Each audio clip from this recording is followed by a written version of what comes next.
I'd like to call to order this November 18th, 2020 regular meeting of the Board of Education. Will you please call the roll? Mr. Gomez? Here. Dr. Hall? Here. Ms. Moffitt? Here. Ms. Schofield? Here. Ms. White? Here. Item B, agenda, motion to approve the agenda. It's recommended the Board of Education approve the agenda of the November 18th, 2020 regular Board of Education meeting.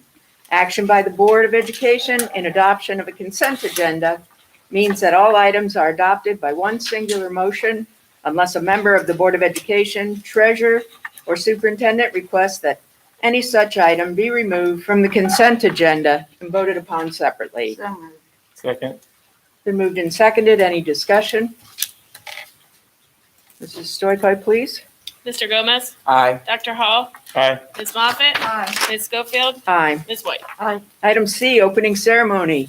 Welcome to all our top Tigers that are here this evening and the family and friends that are here to support them. Our vision, Cuyahoga Falls City Schools, the hub of our community, committed to a culture of caring. We innovate, we create, we personalize education for all. Our mission, every student, every day, every opportunity. This meeting is a meeting of the Cuyahoga Falls Board of Education in public for the purpose of conducting the school district's business. It is not a public community meeting, although there are opportunities for public participation. If an individual wishes to address the board regarding a topic found on the meeting agenda, the individual must complete a registration form found inside the attendance notebook and present it to the treasurer. Following the introduction of the topic by the board president, followed by board discussion, the individual will be recognized. If an individual wishes to address the board regarding a topic not found on the meeting agenda, she or he must notify the superintendent and/or board president of the topic no later than 7 calendar days in advance of the meeting. The comments of these individuals will be read during the board business portion of the agenda. In both cases, comments will be limited to 3 minutes and will include name and address of the individual. In addition, in public session, the board will not hear complaints about school personnel nor against any person connected with the school system.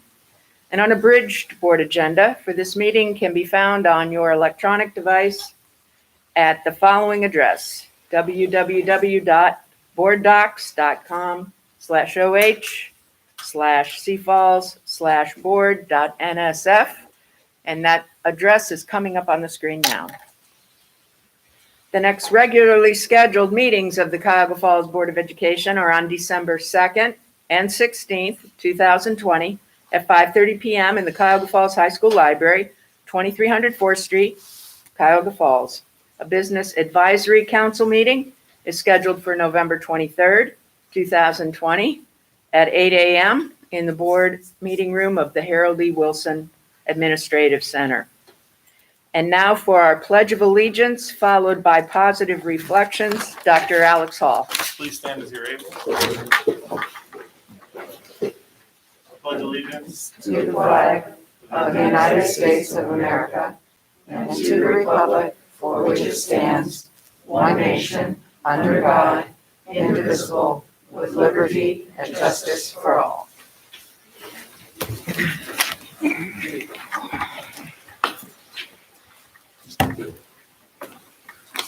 Tonight's positive reflection comes from Malcolm X. Education is the passport to the future, for tomorrow belongs to those who prepare for it today. Thank you, Dr. Hall. Item D, presentations. 1, staff recognition, Black Tiger Pride. Dr. Nichols. Thank you, President Schofield, members of the board. Our first recognition is to our very own Jessica Oberhauser. Jessica, could you come join me at the podium?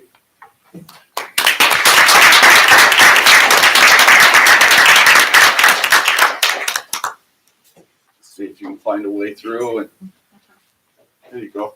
Thank you. So Jessica made the Akron Beacon Journal's Making the Grade Amazing Teacher, nominated by Principal Julie Hall at Richardson. Jessica Oberhauser, a graduate of Kent State University, is an intervention specialist at our Richardson Elementary School. Jessica teaches reading, writing, and math to students with special needs in grades kindergarten through 3rd. She also provides interventions to students who are not on an IEP, but just need some extra help getting back on track. Jessica has worked in our district for the past 18 years. She works tirelessly to collaborate with not only her co-teachers, but all staff in order to help our students reach their optimal potential. Over the years, Jessica has been known to promote math instruction through Richardson. She spends countless hours researching strategies and resources that will benefit all students. Jessica is a team player, as she is always sharing her findings with her colleagues. School may look different this year, but Ms. Zoberhauser continues to work to support her students and colleagues. She has been working around the clock, researching ways to enhance virtual instruction, often resulting in the creation of short how-to videos that are designed to help staff grow professionally. Both Richardson Elementary and the Cuyahoga Falls City School District are blessed to have Jessica as part of our team. Congratulations.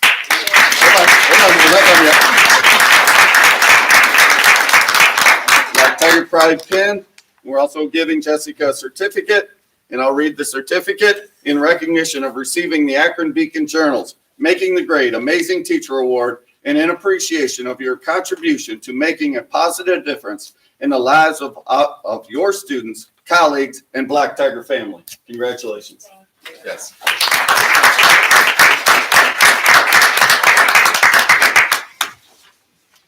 Our next presentation is the Star Award, and I'd like to have our Director of Human Resources, Ms. Selen McClure, join me.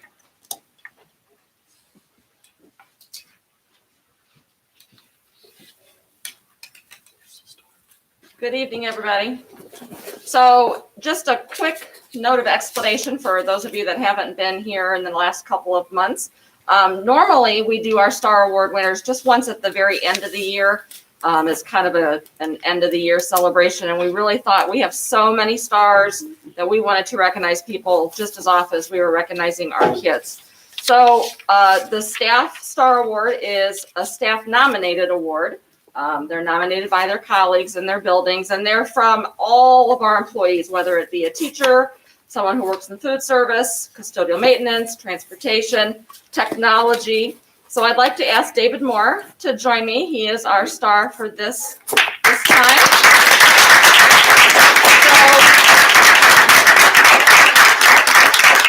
So David was nominated by one of his colleagues in the tech department. And I'm just going to read what she has to say. David Moore is new to our district. He is brand new. We just hired him this year. He joined us in the tech department just as we went totally digital in March. Since that time, he has stepped up, not missing a beat. I don't think the man had to experience a learning curve in his new job or acclimate to two bosses at all, because in the middle of it, one of our directors retired and we brought in Mr. Hutch. So he has worked with our new IT director to implement many new projects such as email migration, one-to-one device distribution, student account setup, and more. Without his dedication to our students and staff, many in our Black Tiger family would still be struggling with technical issues on a daily basis. He makes himself incredibly available to his team members through various channels of communication and always responds promptly. He completes work requests or responds to our questions or concerns within a few hours, allowing us to contact parents, students, and teachers in a timely manner. This allows the education process to continue to proceed without much interruption and leaves students, staff, and families with a positive perception of our district. David is extremely easy to work with and has an incredible work ethic.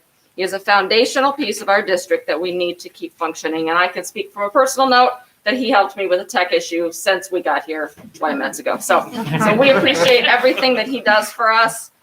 So along with a Black Tiger Pride pin for you, a certificate stating that we recognize your contribution to our staff and students, everything we do. And then also we have a Star Award. I'm not going to get it out because it's all sanitized and everything in there.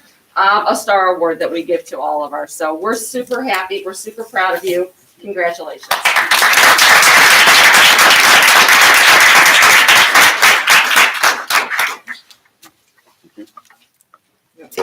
Yes, please. I will ask Ms. McClure to stay up here and help distribute our Top Tiger Awards, because we have prizes for you, or gifts for you, if you will. In the bags, first of all, we have a flower, and then in the bags, there are several items in the bag. There's a bracelet, Black Tiger Pride wrist bracelet. There's a Black Tiger Pride pin that's in there. There's some certificates that are in there, gift certificates. Then there's a regular certificate like we're handing out to the staff members. And also, lastly, the nomination form that I will read a version of is also in that bag. So the protocols for this evening is we have 6 Top Tigers. And so from our middle school and high school, we used to have them all together, but during these times we do elementary one meeting a month, and then we do secondary another meeting a month. And so that's where we are.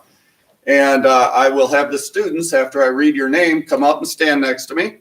I'll read about you. You pick up your bag from Miss McClure, and then you can go back to your seat. Once we're all done, everybody can go home if they wish, or they can stay for the rest of the board meeting if you wish as well.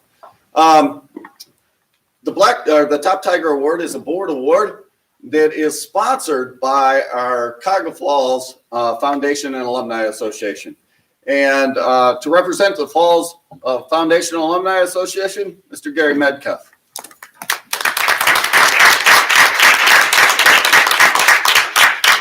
Thank you.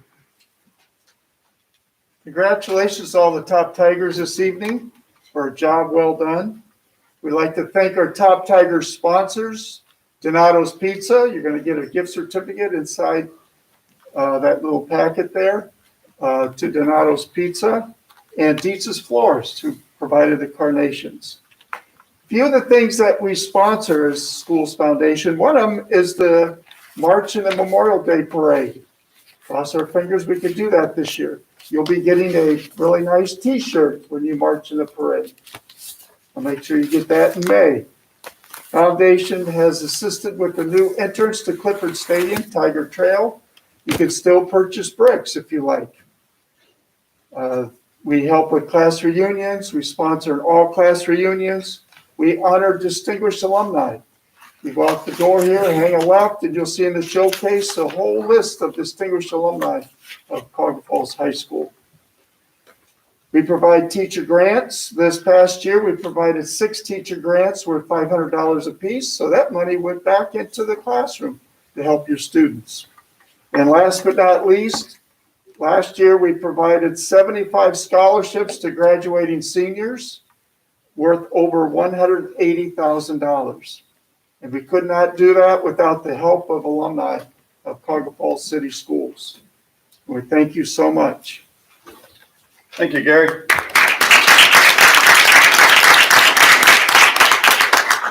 So one of the things that I do at all the meetings is raise your hand if you are an alum of Cuyahoga Falls High School. Now, put your hand down if you're a member of the foundation, Alumni Association. You're a member? You're not? Gary, she's not a member.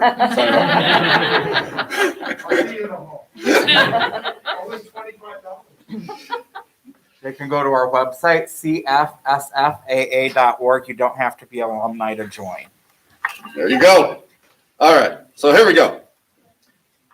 Our first Top Tiger from Bullock Middle School, a 6th grade student, Tayson Kemvagsuk. Kemvagsuk, did I get it right? No.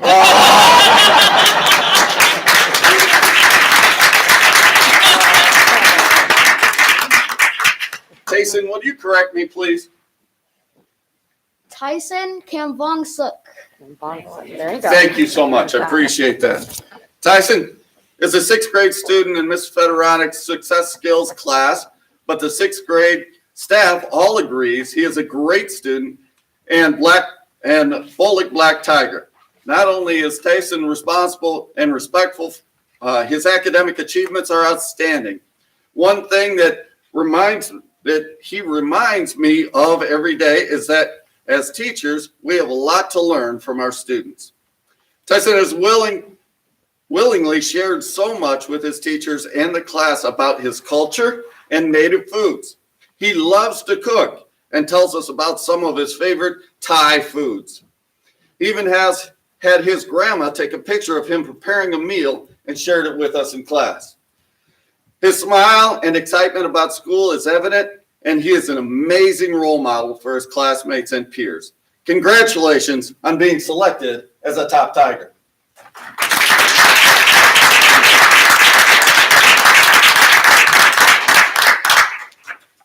Our next top Tiger is a 7th grade student at Bullock Middle School, Allison Kirby.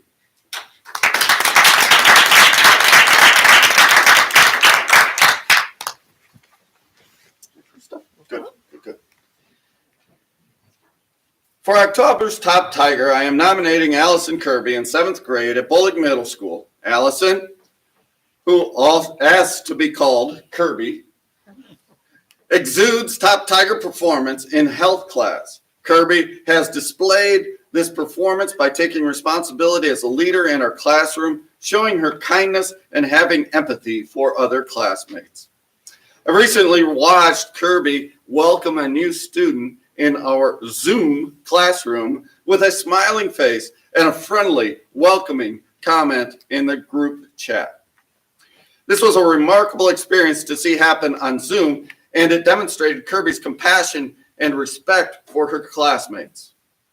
It made our new student feel more comfortable and was a very nice way to welcome them to our class. Additionally, Kirby has contributed to our classroom community by creating a class hashtag that has now expanded to include funny jokes and casual conversations amongst the students and teachers in our classroom. From this class theme, most of us have made valuable connections to each other because Kirby had the courage to suggest the fun idea of creating a hashtag. Kirby's compassion and willingness to go out of her way for others shows she deeply cares for our school community and demonstrates Black Tiger pride with her actions. It would not surprise me if Kirby manages to make at least one person's day in every class she attends. Because of this, I am honored to nominate Kirby for the Top Tiger Award. Congratulations.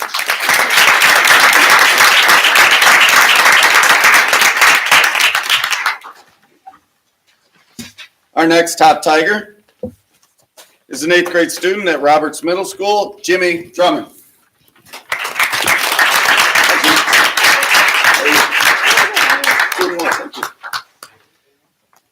Jimmy Drummond is a very good student, but he is exceptional at math. As a student at Roberts, Jimmy has become known as a person who turns in his work on time and has very high expectations for himself. As an academy student, Jimmy has not missed a beat, earning 104% in algebra for this first quarter. He is always respectful and has done a great job of staying focused on all of his classes during these challenging times. Jimmy has always been good at communicating with his teachers when he has questions and concerns. But also, he is a positive contributor in all of his online classrooms. Thank you, Jimmy, for being our top Tiger this month.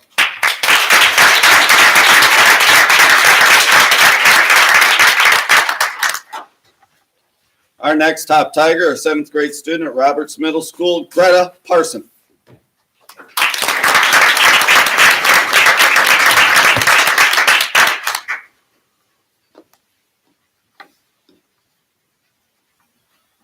Hi, Greta.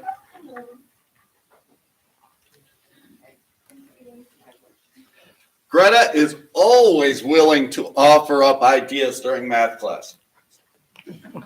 She currently has straight A's in all classes and is being recognized by all of her teachers as a top Tiger. This is long overdue, as she has always had a strong work ethic. She is also a strong participator in class, which certainly aids in her success. To show how hard she works, let it be known that Greta has only missed a total of 3 questions in math for the entire first quarter. Doesn't it make you mad that you missed 3? She is a fine example to all of us what it means to be a top Tiger. Great job, Greta.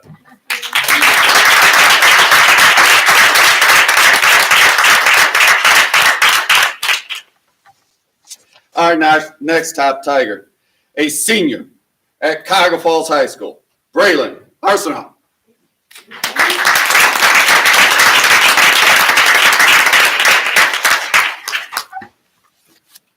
How are you today? Swell. Excellent. Braylon is a current senior at Cuyahoga Falls High School. She is a stellar science student, showing tenacious interest since her freshman year. She plans to further her education in the field by majoring in molecular biology after graduation. In addition to great feats as a science student, Braylon also maintains well over a 4.0 GPA and is also involved in student council and National Honor Society, where she holds officer positions in both. She also plays on the school's varsity volleyball team and works for Falls Music School during the off season. Congratulations, Braylon, on being our top Tiger.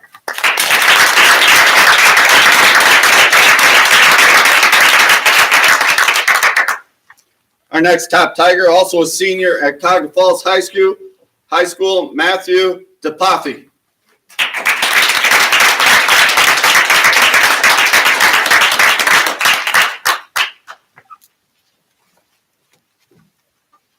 Hi, Matthew. Good, how are you? Matthew is a current senior at Cuyahoga Falls High School. Matthew has maintained a cumulative GPA of 4.4 and is a very hardworking and dedicated student. Since his freshman year, Matthew has expressed great interest in the science field. He has had a quiet enthusiasm when he engages others in academic conversations, often staying after class to ask questions about the natural world. Matthew is a young man that seeks answers to questions that have yet to be asked in the field of science and is more than prepared for anything college has to offer. Congratulations on being a top Tiger, Matthew.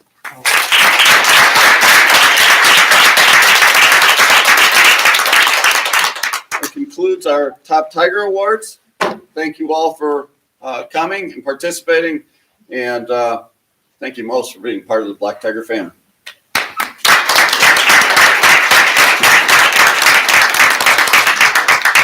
You're free to go if you like.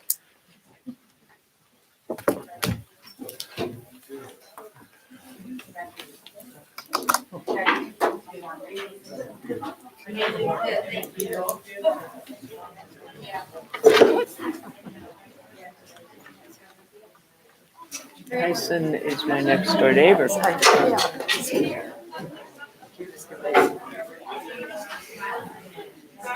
Sixth grader.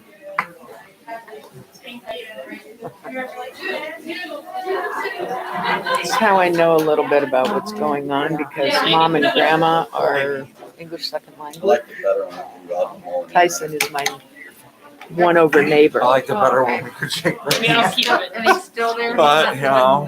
No, that was Sorry. 3 doors down. Oh, okay.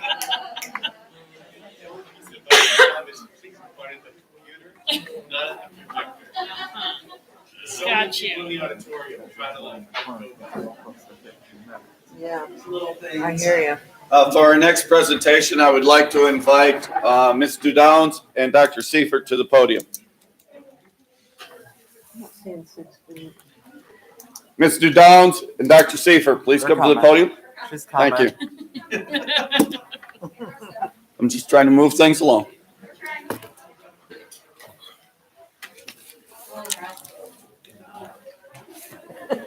Look at the matching here. Your shirt and your mask match. You're like, hold on. But you know what? You know what? Unintentional. On the compliment. Good for me. No, it's super unintentional. Anthony, anytime I give you a compliment, I'll take it. All about the unintentional. All right. Oh, being attacked by the podium. Thank you. The light finger clubs. Thank you.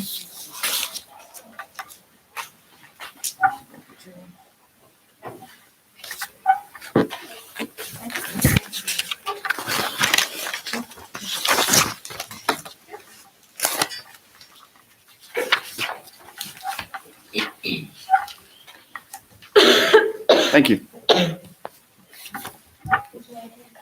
Sure.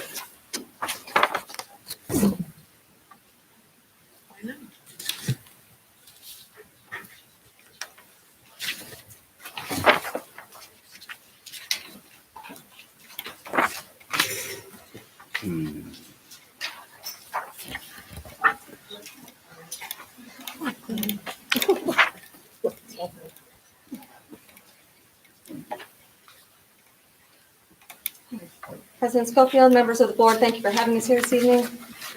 We're here this evening to talk about parent conferences.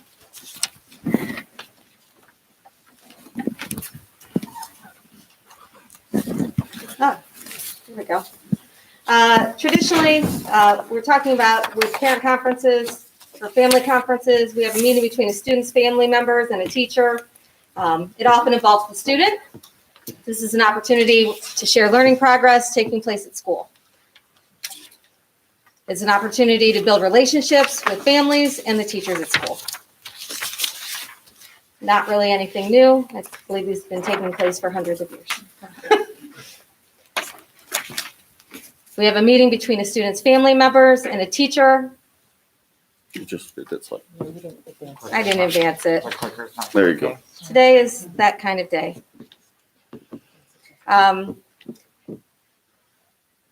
This year, our overarching academic goal for the district is that during the 2020-2021 school year, 80% of our students who took the NWA MAP assessment in December 2019, so last winter, will demonstrate math and reading writ scores that are 105% of their one-year growth projection,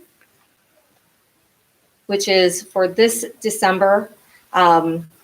Now, it should be noted that our high school students are taking MAP in December, and our elementary and our middle school students are actually taking MAP in January, but the projection is to winter. And we want them to have that 105% when they take MAP in March of this year. This goal has been newly adapted by our administrative team, and it's something that is being shared by the DLT through building principals in their buildings, talked about in BLTs, and then it will be talked about in TBTs. We know that our TBTs do great work looking not just at MAP data, because that's not the be-all end-all, but looking at student data within their classroom from classroom assessments and things like that. We've got great teachers doing great work every day, so.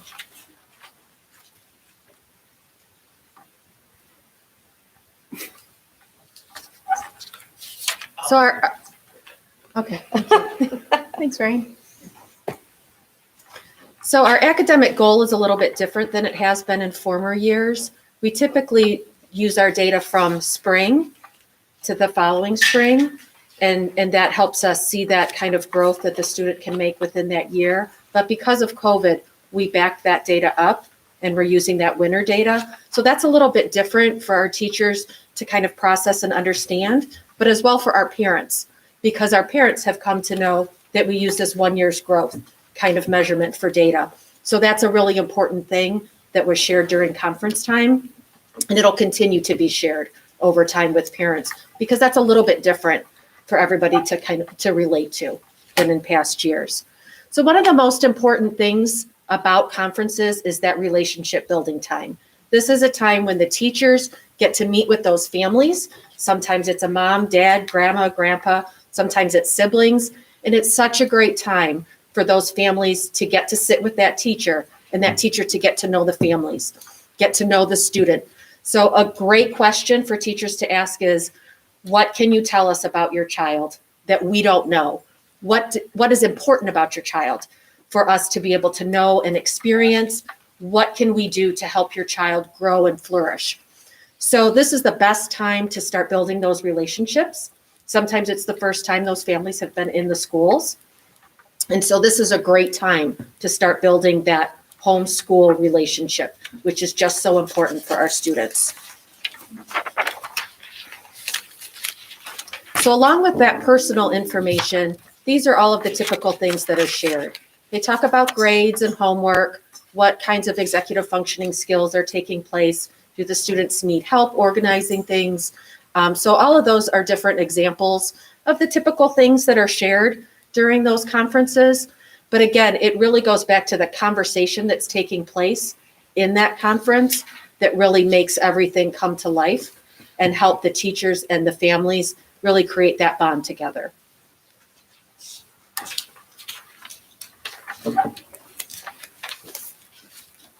So we have different types of conferences going on. We have the traditional conferences where parents or guardians schedule maybe a 15 or 20-minute time slot with the teacher.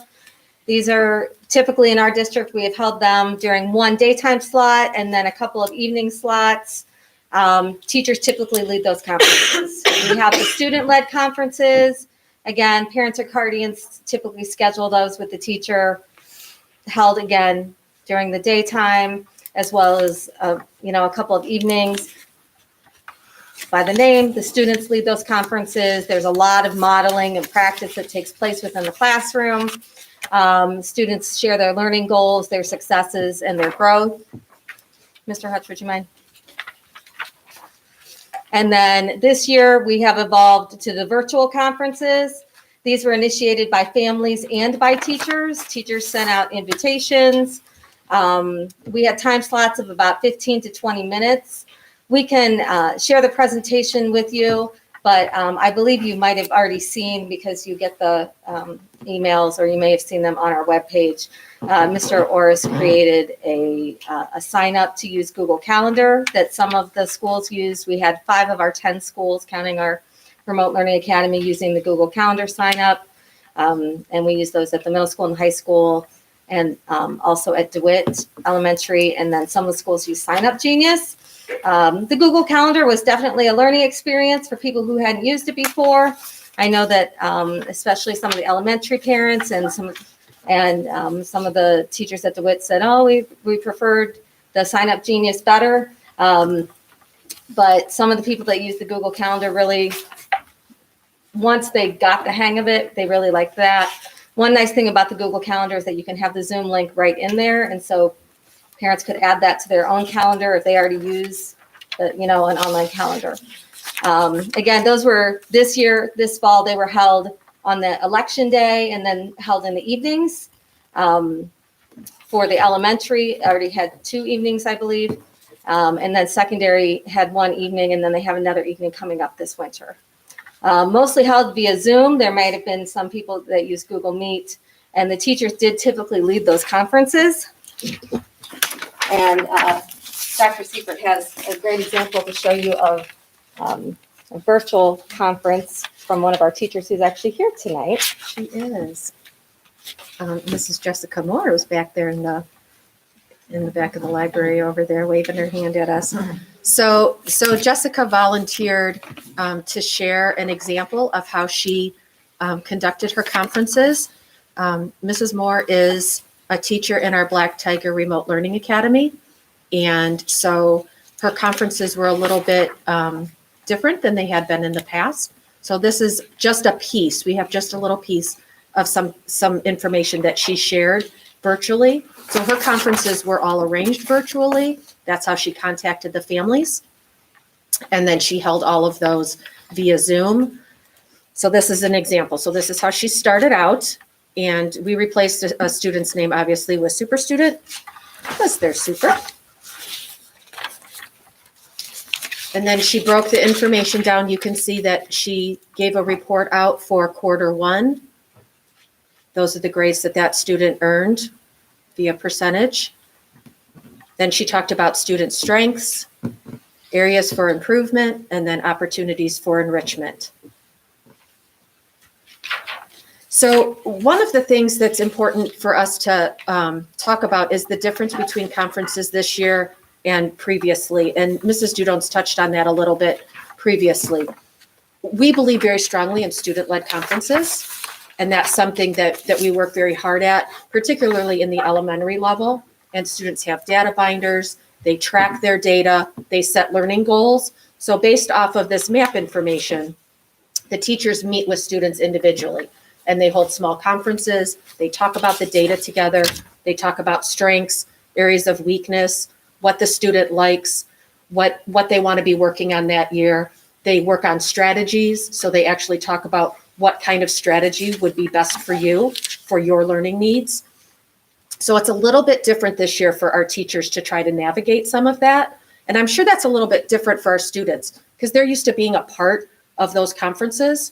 So even though this year our conferences were led primarily by the teachers, we're hoping that we can get right back to our student-led conferences next year because that's very important to us.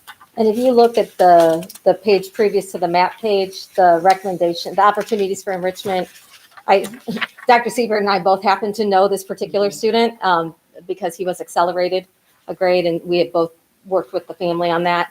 And so these opportunities for enrichment are very specific. She gave very specific recommendations based on this particular student's interests and things like that. So the opportunities for enrichment, she individualized for the different students based on what they like and that sort of thing. So it was not just like a blanket thing that she put the same thing in there for every single kid or Those are things some like good that. ideas for consumables too, as we have that discussion as well. Hmm. A lot of those things we could pay for out of that consumable budget, perhaps provide to more students. For Ms. sure. Stoikwood.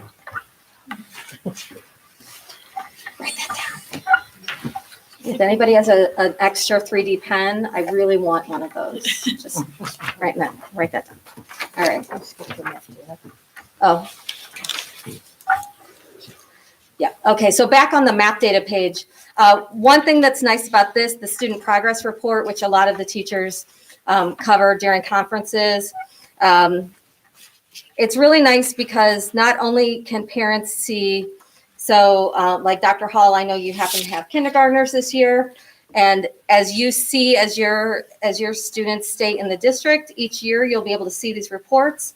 And then they continue and teachers will be able to show you your children's growth as they continue to stay in the district.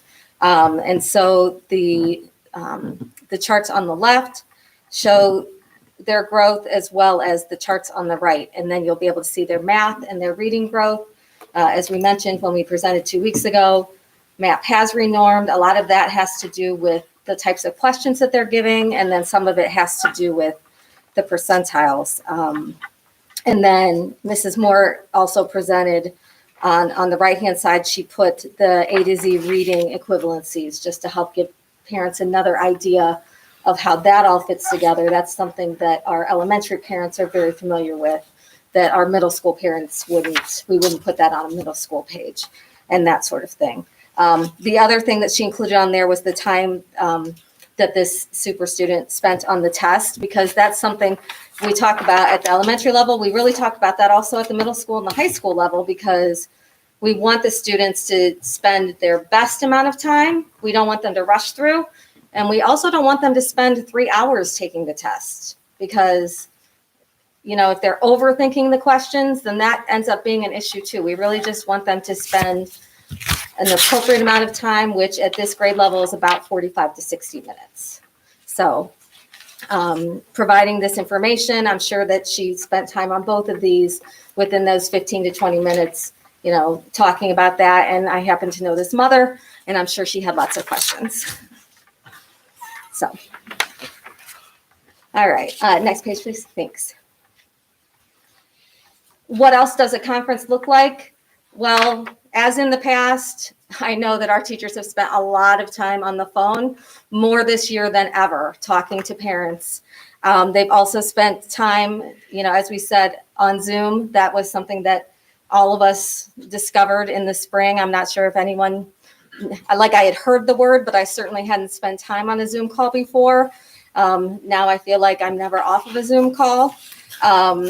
Series of emails back and forth. Again, emails we've been using for years, but the amount of emails, I know that we are all just inundated with emails, and the teachers are just constantly, what used to be a planning time now is spent just answering emails from parents. And with the older grades, maybe, I would guess maybe starting in 4th grade, probably answering emails from students with questions, especially from that hybrid format when they're off on those days, from 4th grade on up. I would guess it would start to grow in the amount of emails as they're trying to answer questions. And sometimes it's, as they get older, then you can refer them back, please go back to my agenda in Google Classroom. I already mentioned that, but they're still learning. They're still learning to be independent learners. And so we have to, coddle them a little until we can let them fly. And we're really only partway through the second quarter. Series of conversations via Dojo or Remind. Again, we're using Dojo with our K-5 learners. We're using Remind with our 6 through 12 learners. So I gave just one example here. So this is Remind usage for just one of our middle school teachers. So you can see this is a middle school teacher who was using Remind last school year. So from last November until the end of October, she sent total Remind messages, 1,084 Remind messages. So those are just general messages. From October 1st through October 31st, that's this year, she sent 147. And then just last week, she sent 30. Now the conversations are different. So those are her back and forth, either with students or with parents. So 552 conversations in the last year, 69 last month, 11 in the last week, conversations back and forth. The data doesn't tell me how long the conversations were. And then announcements, those are general announcements like sent out to the whole class. Don't forget this is a science teacher. Don't forget science fairs next week. Don't forget, your lab is due Friday, that sort of thing. So there's a difference between a message, which is sent just to a student, and a general announcement. And so it breaks it down that way. 532 in the last year, 78 just last month, and 19 just last week. So when we're talking about conferences, a conference is not the only method of communication that we have, the way it used to be. And then, of course, we have communication via Google Classroom. We have so many parents. Parents can get a weekly summary on Google Classroom, but so many of our parents are just saying, Todd, I need you to pull up that computer. I need you to log in. I want to see exactly what you've got going on there. And as I know our teachers have been having all these conversations with parents, the conversations that Dr. Siebert and I are having with parents are teaching them the tricks that the kids are trying to pull and saying, okay, well, he's turning in work that isn't finished, and this is what he's doing, and this is what you need to do to help them avoid it. And I know that the teachers are having those same types of conversations, and they're having it with many, many of the parents. All right, so we have some preliminary elementary conference data. The reason I'm saying preliminary is because as Mrs. Dudones and I were walking through all of this data, we have discovered that this idea that the students are our students, that they no longer belong to one teacher, they belong to lots of teachers. And now this year we have students that belong to lots of locations. So we have students that are a little piece of the Black Tiger Academy. They're also a little piece of their homeschool.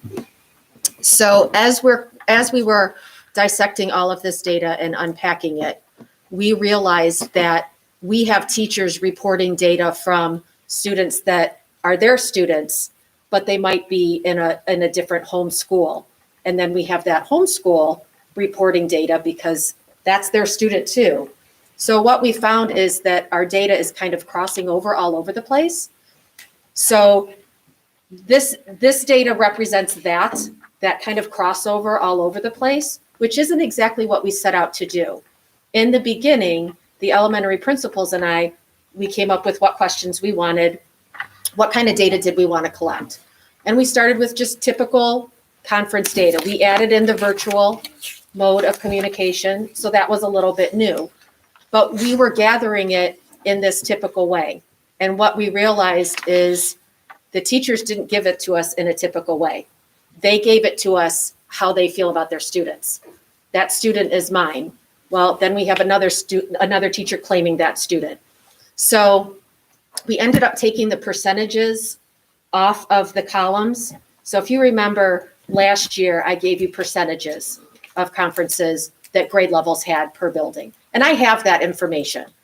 But if I'm going to give you percentages for this data, it's inaccurate. It's not really representing, Richardson first grade, because if that student is taught by a Richardson teacher, but that teacher is in the academy, we might have their data there, but their data might also be represented somewhere else.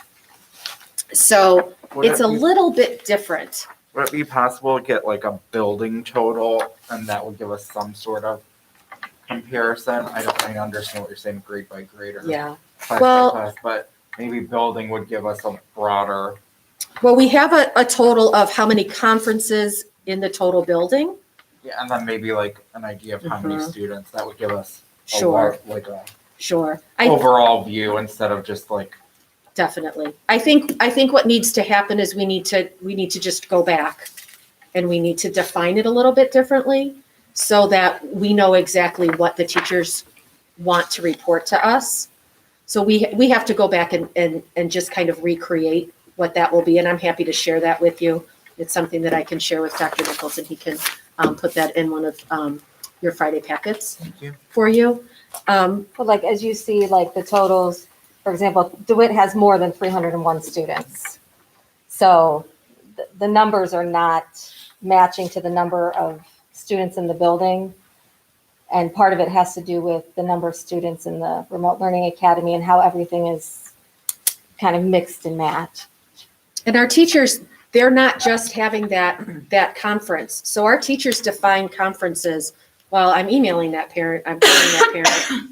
I've dojoed that parent several times. So the definition of what that conference is a little bit different.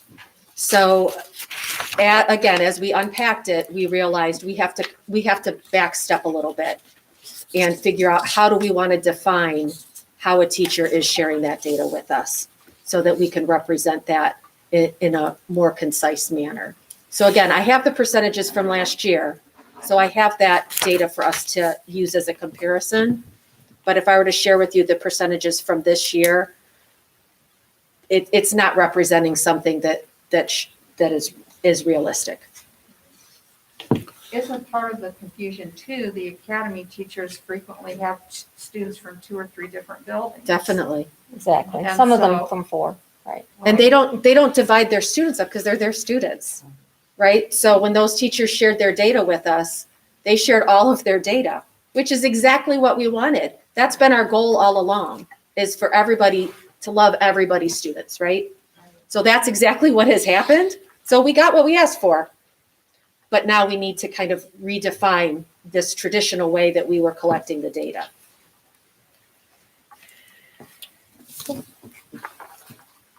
And then the next slide is the same thing for the secondary. And you can't even break secondary down by grade level because we have very few teachers who are teaching just one grade level, especially now. Because once we pulled out 33 to 35% of the staff to teach the remote learning academy, all bets were off. And we have teachers teaching subjects they haven't taught before, classes they've never taught before. Some teachers are teaching both remote and in person, just 1 period a day, 2 periods a day, half the day. It's just craziness. So we reported what we could. But it's kind of the same thing that Dr. Seifert was saying. The one nice thing that the virtual conferences have provided, if you wouldn't mind, Mr. Hutch, going to the next slide. So this is some of the feedback that we have gotten. Parents that we met with, both in person and virtually, have been extremely supportive. I've been able to communicate with parents through Dojo and through email. Because since the spring, we have been communicating so much, parents are used to that communication now. And so they're looking for it and they're more responsive. I shouldn't say they're more responsive, but they're more used to that than they were in the past because they're getting so much. It feels great to hear families being appreciative of the work that I'm doing this year. Um, I loved the virtual and the parents did too. The parents loved the Zoom conferences and so did I because we were able to share material on the screen. In terms of the COVID, we didn't have to like be leaning over a table together, and so we didn't have to worry about the social distancing. The parents liked the Zoom conferences because they didn't have to bring other children to the conference and they didn't have to worry about childcare. We did give parents a choice, and you can see that we did have some in-person conferences, but especially for parents who have younger children, that they would have to worry about getting someone to watch their kids, or when we have those evening conferences and they fall around dinner time, being able to just say, Johnny, go play with this for 15 minutes while grandma's on the phone. 15 minutes is a lot easier to carve out than an hour is, while you're driving there and so on. And a lot of the teachers said Zoom conferences made it a lot easier to stay on time, and to be able to share the data because it's right there on the screen, and easier to point out exactly what you want to point out. So that is what we have for you this evening, unless you have questions for us. Thank you. Thank you, Dr. Sievert. Thank you, Mr. Jones. We appreciate your time putting this together for the board. Thank you. Welcome to the next presentation. Just let us know. Or you can just come and hang out in our offices and then.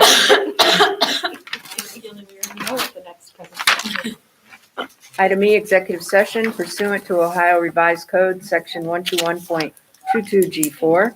It is hereby moved that the board adjourn to executive session to review negotiations or bargaining sessions with employees concerning compensation and other terms and conditions of employment. Is there a second? Thank you, Mr. Gomez. Any discussion? Roll call, Mrs. Stoykoy. Dr. Hall? Aye. Ms. Moffitt? Aye. Ms. Schofield? Aye. Ms. White? Aye. Mr. Gomez? Aye.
We're back in public session. Item F, Treasurer CFO's business consent agenda. She's still on break.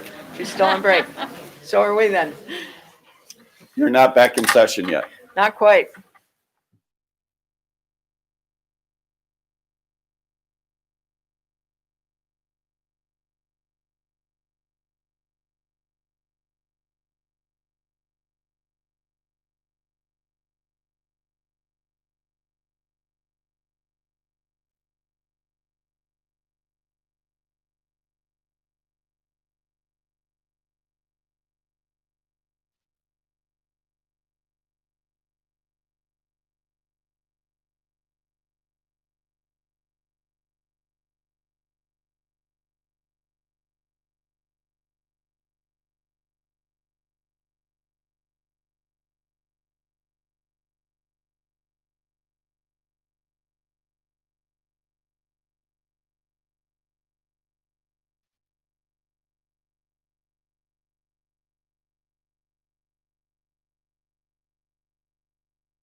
Now we're back in public session. Item F, Treasurer CFO's business consent agenda.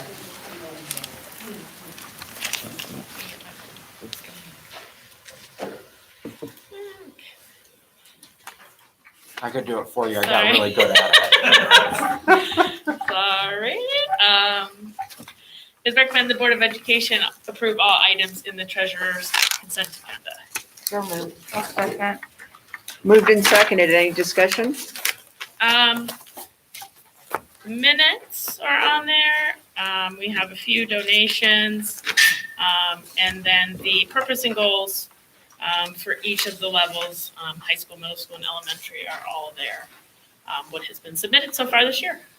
I have one question in terms of goals and purposes and budgets. I don't know that we've seen the ones for the grants before, so I appreciated that. If for some reason a grant can't be used this year because the world is crazy and maybe it can't be, do those roll over into the next year? It depends on where it's received from. Okay. So a lot of those local ones that are in here do. Okay.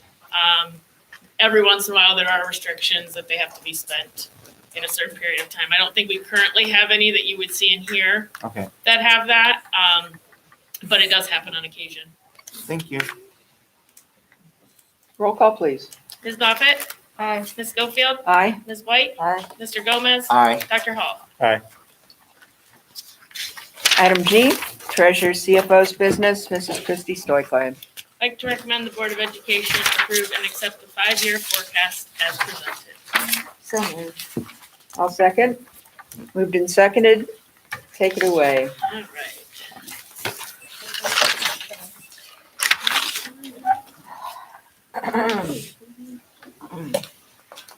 There's no reading ahead. I can pass that. One of these. Yep. They're all already together. Everything I had again. Understood. Is that different than the one she sent?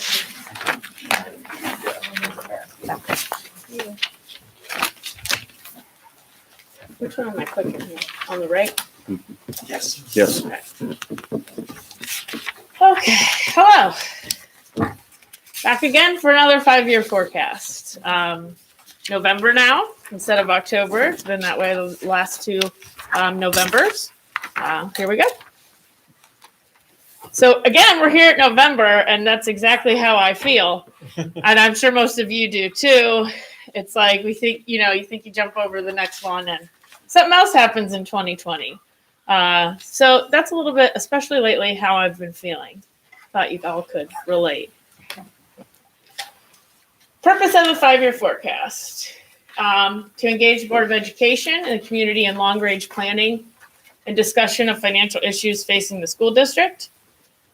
To serve as a basis for determining the district's ability to sign contracts associated with operations.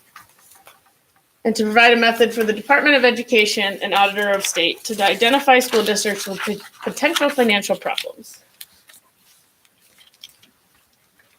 Forecast. So this is our filing of the 5-year forecast. All the assumptions are estimates based on historical trends and information we have available at the time. For this year, fiscal 2021 represents and is used as the base year. That's the year we're currently in, to which future projections are then derived in the other projected years. While it is a numbers document, it is driven by assumptions, more so in November most years being the beginning of the year than typical maybe in your May. As any kind of forecast is conservative in nature. This allows us flexibility when we have unexpected situations arise, especially things like COVID. It's based on the information we have at the time, and it's likely that it will change. It will probably change tomorrow. To what degree, I don't know, but the trends generally do not. So we may have something. Of course, this last 2020 has been a little bit of a different picture, and therefore in the future we'll throw off some of our trend lines. But really what you're looking at right now is a snapshot as of this day. As always, district will need to remain diligent in assessing the need for any more additional expenditures. Each addition raises expenses with no offsetting revenue, which will decline our cash balance. And a worsening cash balance can erode our financial stability over time. Okay, I need to grab mine. Hold on. So here's the picture, but I can't see that. So You want this one? Good? Okay. So this is a snapshot of where we're at. And I know it's hard to see. It's even hard to see on here. But the very left column is actual 2020. Your black is revenue. Your gray is expenditures. So any black higher than the gray is always good. The next 5 years that are projected in the forecast. The pink, or whatever it looks like up there, orange, that represents our renewal levies, which we'll go into detail about. But that's the chunk that is dependent on those levies. And we'll go to the next slide where it shows a little more of the detail of the numbers. So this is a very good snapshot because what this does, and you may have seen, and you've probably seen before, and at the end, there's the very detailed version where it breaks down the revenues and the expenditures. And one of the things we are unable to do is we can't assume the passage of any renewal levy. So then you kind of, in some of those sections, have to do your own math to figure out if you're really in a deficit spending situation or not. This one kind of generalizes it and condenses it into revenue, and then it splits out what is the amount of those renewal levies, and then your deficit or surplus. And it also shows you what would happen without those renewal levies. So both with and without in a snapshot there.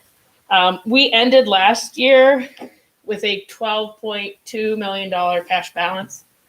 We were projecting, I think, about 10.8 in the May forecast. So we came out ahead of that. Excuse me. So overall, we were $2 million revenue over expenditures at the end of last year. So I'm sorry, that's not that one. It's not. That's another slide. Uh, we are projecting that for this year. My apologies. So we are projecting a little over 2 million surplus this year. There are no renewal levies, as you can see modeled there, since the renewal was passed in November. That is no longer assumed. That is part of the forecast. And in the following years, you can see once we hit the third year, we have a slight deficit, not by much. Again, there are a lot of conservative assumptions in this. And 4 and 5, which are typically going to be that way because of those conservative assumptions. You can see at the bottom, though, what happens without those levies. And when we get in the hole, we would make it to 2023. So 2 years from now, 2 school years from now, but not by much. We'd be hanging on by a thread there without those. So revenues. So here is a snapshot of all of them. You can see our real estate, our state funding are always going to be our biggest sources of revenue. And here's kind of a historical trend and projected averages. We'll go into detail why some of these may be a little skewed as far as percentages, depending on what's happened. But you can see at the very bottom, it is on average, revenues have increased historically 3.78%, but we are projecting only a 0.8% growth. That is typical, again, conservative. And there are some other factors of why the historical trends are the way they are. So as I said, real estate and state funding is about 79% of our total revenue. 3 renewal levies are modeled. 1 ends in calendar year 2021 and 2 end in 2022. And as I mentioned, it's only supposed to grow 0.8 in what it was before. So the breakdowns of real estate. So the 7.9 mil levy was just renewed in November 2020 for a 5-year period. So that is now becomes part of the forecast at the top instead of how it was modeled at the bottom in previous years. Last year, fiscal year 20, November 19, we passed a 4 mil new operating levy. So last year in fiscal 20, we received a half a year collection on that. So we received the spring settlement. As you notice, that combination, permanent improvement, bond, and operating levy. The bond and the permanent improvement portion of the levy are not part of the general fund. They are their own separate fund with rules about specifically how that money can be used. They cannot be used for operating expenses. So they are not reflected in this forecast. This year, we will receive that full year collection on those 4.0 mils. Real property is assessed every 3 years. The last update we had, the last update we had was in 2017, but this year was our sexennial reappraisal. So that is for tax year 2020 with collections then in 2021. Overall, the state saw no impact from COVID as far as the real estate market. I've seen anywhere from 10 to 15% valuation increases across the state of Ohio. And you can see the trend here. This is kind of year over year change. And what is causing those very big columns in previous years are the passage of different levies that are additional. So the emergency levy would be part of that. So that adds a growth, to years past. And then you have 2019's 4 mils. And so that adds. And when you collect them, you collect half 1 year if it's in November, and then you collect the rest. Then you start your full years. You're on half cycles to begin with. You can see it comes back down after this year, and then flattens out pretty much for the remainder. Have we gotten any indication from the fiscal office on when we can expect the sexennial reappraisal? I have not. And I even tried looking today just to see if they had any idea or had put anything out there, and I did not see anything. And that doesn't impact voted millage, correct? Correct. It will affect our inside millage, but not voted millage. And another thing to mention that I wanted to point out is in May, we had assumed that there might be more delinquencies because of COVID. And we had a 1 to 2% reduction for that. That does not appear to be the case. We received collections. The percentage that we received is normal, as it has been in years past. So that does not seem to have affected the tax collection. So 3 renewal levies during the term of this forecast. The 9.97 mil levy expires in calendar year 2021. That means that it needs passed by the end of that calendar year in order to maintain continuous collections. If it is not, there will be an interruption of collections, and in a little bit, I will explain how that's going to affect the taxpayer if that were to be. And then there is a 4.75 mil levy and the 2017 emergency levy that expire in calendar year 2022. So these are things that we're going to have to start thinking about, especially the 9.97 mil levy. And I know we talked about a year ago about a cycle. As you know, May, those deadlines will be approaching us. If we have intentions of going on the ballot then, there's an August special election, and then there will be November being our last chance, similar to this year. Our issue at the moment is trying to look at the levy fatigue, because we all have it, as do the taxpayers, but then also getting off of this cycle, because we maybe get 1 year off of not having a renewal, and so it's just constant. So if we can somehow get off that, provide some time in between all of these for a break from people, even though they're renewals, it's still a lot. So that's definitely something to think about going forward. I mentioned they're modeled at the bottom of the forecast. We cannot assume those in the forecast, which is why you will see a decrease in real estate, public utility, and property tax over the course of the forecast. And shown here, the substantial loss of revenue that would be if any of them were unsuccessful. You get to that last year, it's a little under half almost there in those last couple years, if we do not renew those. Public utility personal property. This is going to follow the very similar path as real estate. This is represents tax revenues paid by public utilities. It's very small, 0.64% of our total revenues. And you can see the small dollar. On average, we've changed about $26,000, and we're looking at about 14.5 going forward through 2025. And so there is also showing that loss if those renewal levies were not going to be passed. Property tax, same thing. This is the 10% automatic property tax rollback for all residential and business real estate. 1979 added the owner occupied 2.5%. And then we have homestead exemptions that are also available for qualifying taxpayers. So here's where we're going to talk about those renewals becoming or lapsing at all. So if any of these future renewal levies, and let me emphasize renewal, and the fact that they were originally approved before 2013. So one of those was the 2017 emergency levy.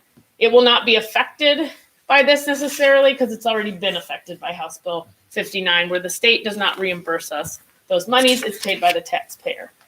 But what was part of House Bill 59 on the 9.97 and our 4.75 mils would have a huge impact to the local taxpayer if there was an interruption in collection. Currently, those levies are still being reimbursed by the state for property tax allocation, and they will continue to as long as they are renewals. If they are not renewed and there's a lapse, it would go on as new money, and then that burden then shifts to the taxpayer. The state would be no longer responsible for the reimbursements that they're currently reimbursing now. So that would be a 12.5% shift and increase to the local taxpayer. This generates about 6.4% of total revenues. And again, you can see the effects if the renewal levies are not passed.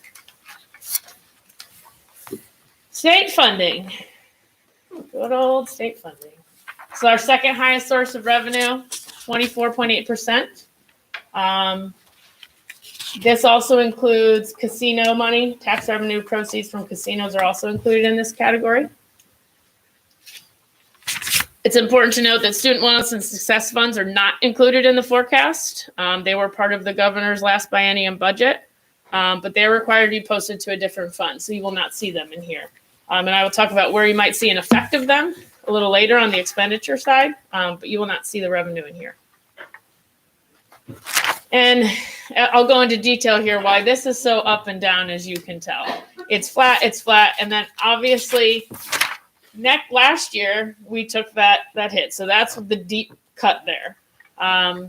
It stays about the same, and then we're anticipating levels to go back, but we'll get into that here. So the last 2 years, last year and this year, reflect the governor's changes to the funding formula, which weren't really any changes. It was pretty much saying there is no formula. You get what you get that you got in 19. Those amounts were frozen for both years, no increases, didn't matter. You had less students, more students. It just was what it was. And then on May 4th, he announced the cut of $300 million to K-12. We were reduced $941,000, which is about 6% of our district state aid. And at this time, state funding for 21 is being reduced from that 19 number to the final amount that was received in fiscal 20. This is not a guarantee at this point. They have not said. What they have been giving us is based on last year and the amounts that were cut. Now, that's not to say that could change and it could be more or less, but right now that's what we're projecting. That's what we're receiving. If you remember, in the spring, we were anticipating up to 10%. So that's what the forecast was. So it does look a little better, I guess you could say, than the May forecast. But we're still seeing a substantial loss in funds this year. 22 through 25 will depend on a couple of things. There are 2 new state budgets, which are unknown in that time frame. And in addition, currently right now, there are 2 companion bills in legislation for the Fair School Funding Plan. They've been doing testimony this week. I have included in here kind of the snapshot for you guys on that single page on the back of where we would be. That would be about a $1.3 million increase for us. The webinar I was on last week talked about, what they're doing right now is trying to get that framework passed. And then their next step would be obviously to get that funding to implement this in the next budget. So how quickly, how much, are all going to depend on, the amount of funds that are allocated. So it might be a step-in process for some things where we phase it in. But right now they're just attempting to get the framework down that really focuses not on all this student lives here but they go there, so you get the money and then you take it over to this district. They're really trying to look at, okay, who is in your district and how much does it cost to educate that student? So right now, the current or the fiscal 19 formula, it's about $6,020 a student that they allocate for a typical student. This plan, it's about $7,200 per student. 22 revenues right now are projected to return to our 19 funding levels and remain flat. Obviously, there are many, many things, as I just mentioned, that could change those projections. And also in response to the COVID-19 pandemic, the casinos were closed in the spring. So this year, obviously, we are not going to receive as much revenue from that. So we projected a 40% reduction in casino revenues for this year.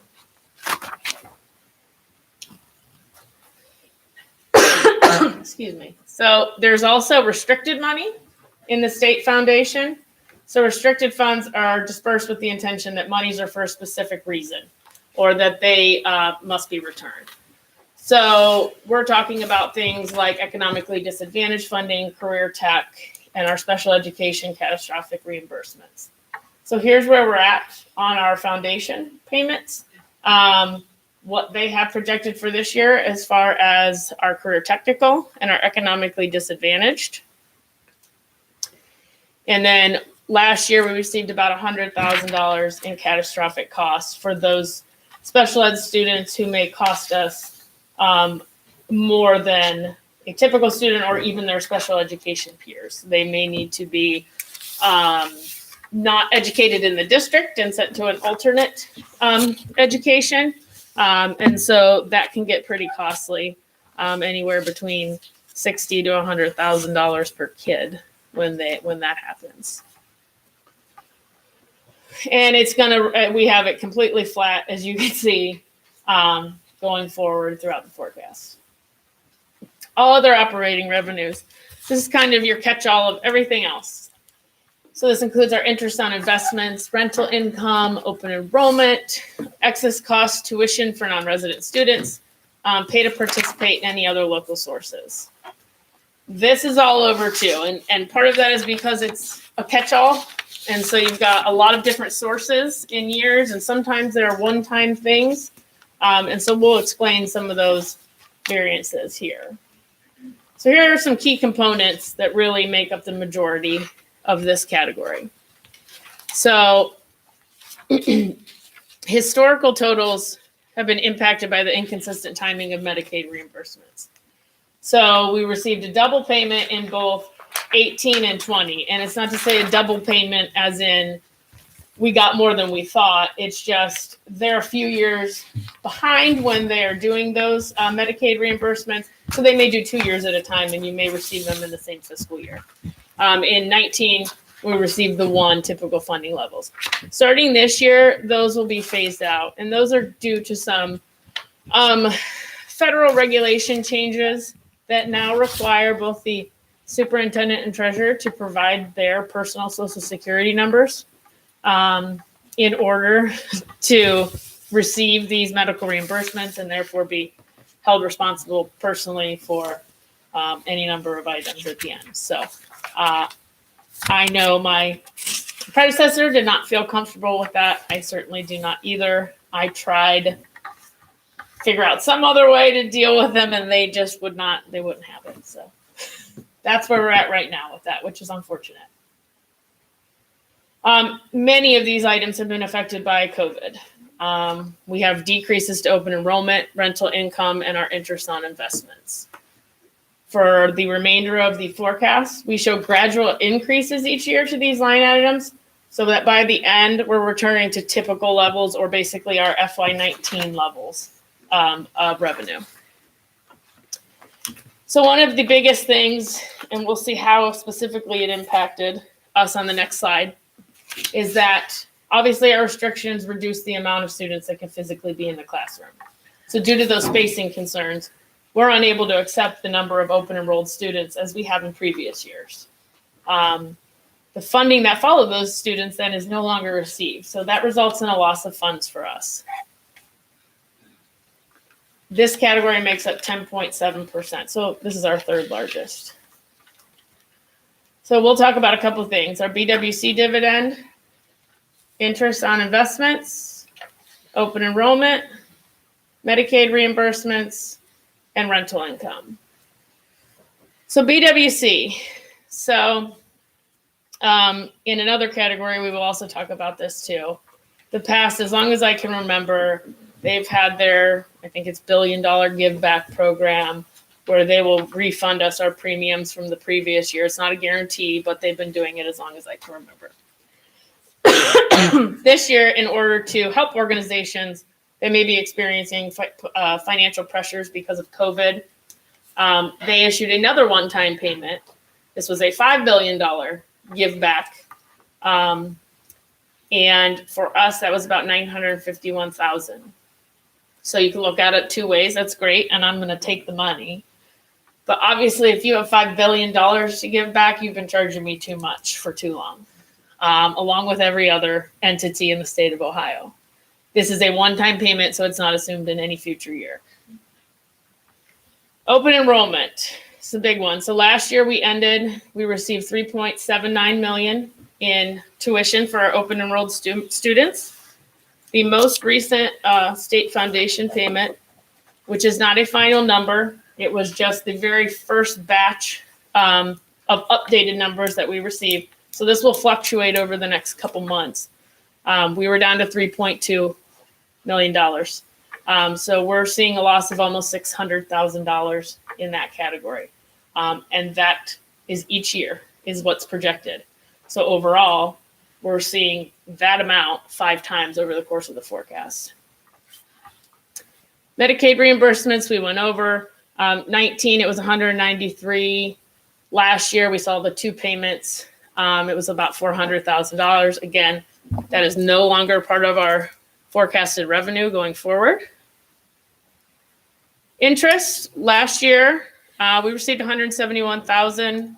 Given the Fed rates and the market, we're looking at about $76,000 this year. The first third of the year here, we got $25,000, which is better than nothing. And we are fortunate to have had some things locked up right before this happened with Red Tree that are still providing us with better than what we would be getting right now. But you can still see it's a big fall. Rental income, we're about in the same boat. We got about $120,000 last year, and mind you, that was also with, being shut down for a few months. We're anticipating about $78,000, and that is strictly from Schnee. While we're on investments, we got hit hard with Huntington, correct? Because they lowered it Yes, to zero.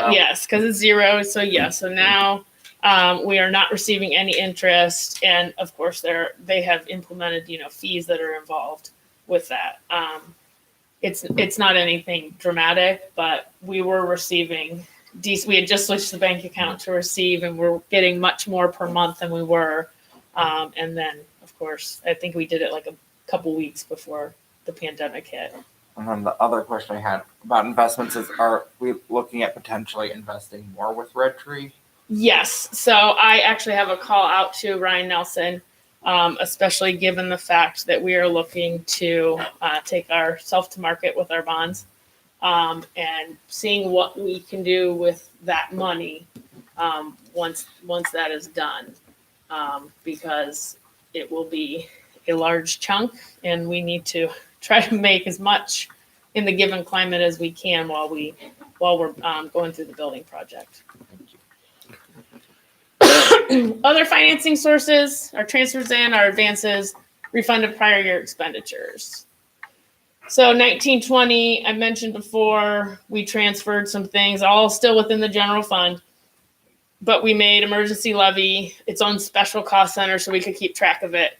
So you'll see a large increase, but in the revenues, but it's offset by expenditures, which we'll get to later. This year refunds are our regular refund that we normally get from the Bureau of Workers' Compensation, and SERS for $345,000. So the Bureau of Workers' Comp gave us 100% of our 2019 premium that we paid. SERS and STRS both require that we estimate our salaries in the beginning of the school year for the year. And then they take that amount out of each of our state payments. It's a flat, even amount of 24 payments. And then at the end of the year, they true up based on our estimates and what we've done with what we've actually submitted through payroll as wages. And given the fact that we were shut down towards the end, obviously our estimates were a little bit over, which is why we received a refund from SERS. Food service and athletic funds. This is really important, I think, for everyone to understand. They're required to be accounted for separately from the general fund. So they're not part of this forecast. However, the potential for them to impact this forecast, especially now, is great. So both of these budgets have suffered major losses in revenue. Obviously, food service is not serving the same amount of meals, has not been since March. They are, they may even have more expenses because they're trying to deliver remote meals. These are things that were not in our budget. Athletics, given the limit of spectators at events, most athletic budgets, if not all, make their money on football games and the gate tickets.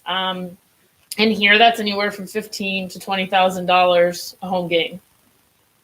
We obviously did not see that. That usually carries their budget through the year for the rest of the sports that some don't have gate ticket sales. So they don't bring in any revenue, but they still have expenses.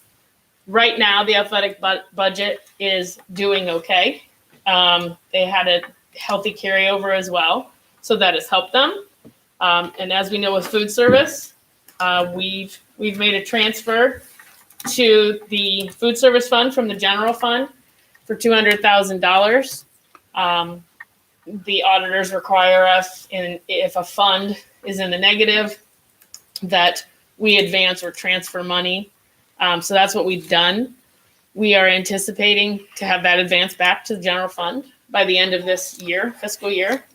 I think it's also important to note, just because personally I've had this conversation with a lot of people, even in where my kids go, that number one, the free lunch for everyone, that's based on meals served.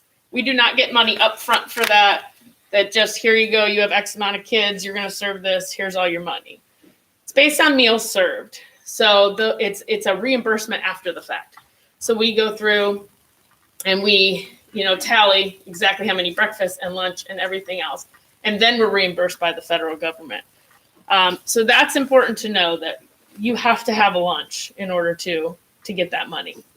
The second thing, which I know many people that I know have said this, and I've had to correct them, and then of course they've went and got their kids' lunches, is that they feel bad for taking the free lunch because they feel like maybe they're taking away from a student that really needs the free lunch, and they would not typically qualify for a free lunch. You are not taking away from any other student. However many meals there are, there's enough money to be reimbursed to the districts. So of course, many of them were happy they didn't have to pack school lunches anymore this year for their children. Another question that's come up, I think, on food service, is there so many other expenses associated with running a food service program in a district? Yeah, so Whether it's freezers, coolers, stoves, salaries of personnel, just so many things that I think are funded by people who buy meals or a la carte. Correct. So even though we might give a meal and get reimbursed for that meal, we don't have anything else by which to pay the staff and buy the equipment and repair broken freezers and so on. Yeah, food expenditures are actually a smaller fraction of their overall budget costs. Obviously, like anything else we do, it's a people business. We need people that make the lunches, serve the lunches, now pack them, stay for pickup, all of those items. We did not stop paying anyone in March when we were closed. Obviously, as I mentioned, our revenue it was non-existent. But we still had cafeteria staff here every day making meals, packing them, staying for pickups, going, with the bus drivers out to the spots. And that still continues now to this day, even when we were remote for that first month. They were still here. They were still coming to work every day, and we still paid their salaries and their benefits. So that is really the biggest chunk of what their budget is. So the more I can encourage anyone to buy lunch and breakfast, or a combination or not of both, it would really help your food service department, those food service employees, greatly. I can't even begin to describe how much that would help, especially given how well Chef Bill runs not only his budget, but the program. It was very successful in a normal world. And it's not that it's not successful, it just has a lot of hindrances at the moment that are keeping it from the levels it was at previously. All right, so we'll stop with all my boring stuff, but I don't remember a time when it wasn't March. I feel like it's been March for about 14 years now. And I'd like to know what happened to the murder hornets. Why did we introduce them if they weren't important? Because this season of Earth is not realistic. It's just not. All right, expenditures. Same graphs. Salaries and benefits, as I just mentioned, make up the majority of our expenses. We are a people business.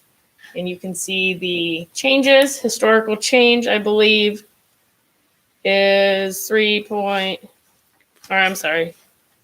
0.04 on this one? I can't see that. 3.4 or 1.69. 1.69, okay. 1.69 overall in the historically, and looking at 3.45. Again, there are a multitude of reasons why these trends trend the way that they do. Salary and benefits, 72% of total expenditures, 1.69. Obviously, this exceeds our 0.8 growth projection in total revenues. That is not uncommon in a forecast, unless you have some windfall of money, then your expenditures are more likely going to outpace your revenues in a forecast because it is conservative.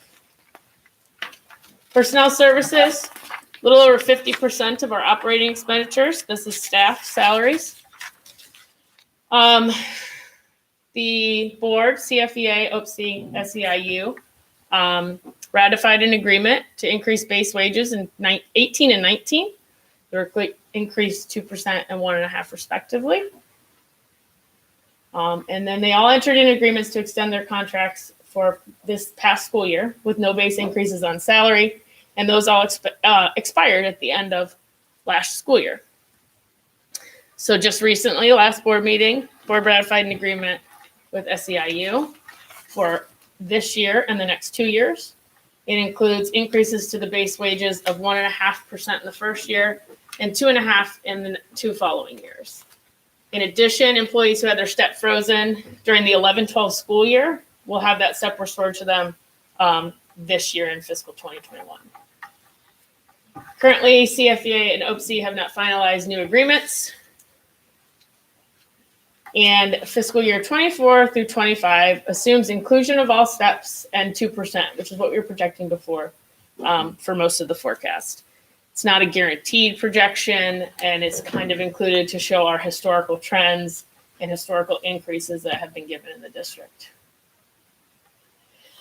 A couple other notes.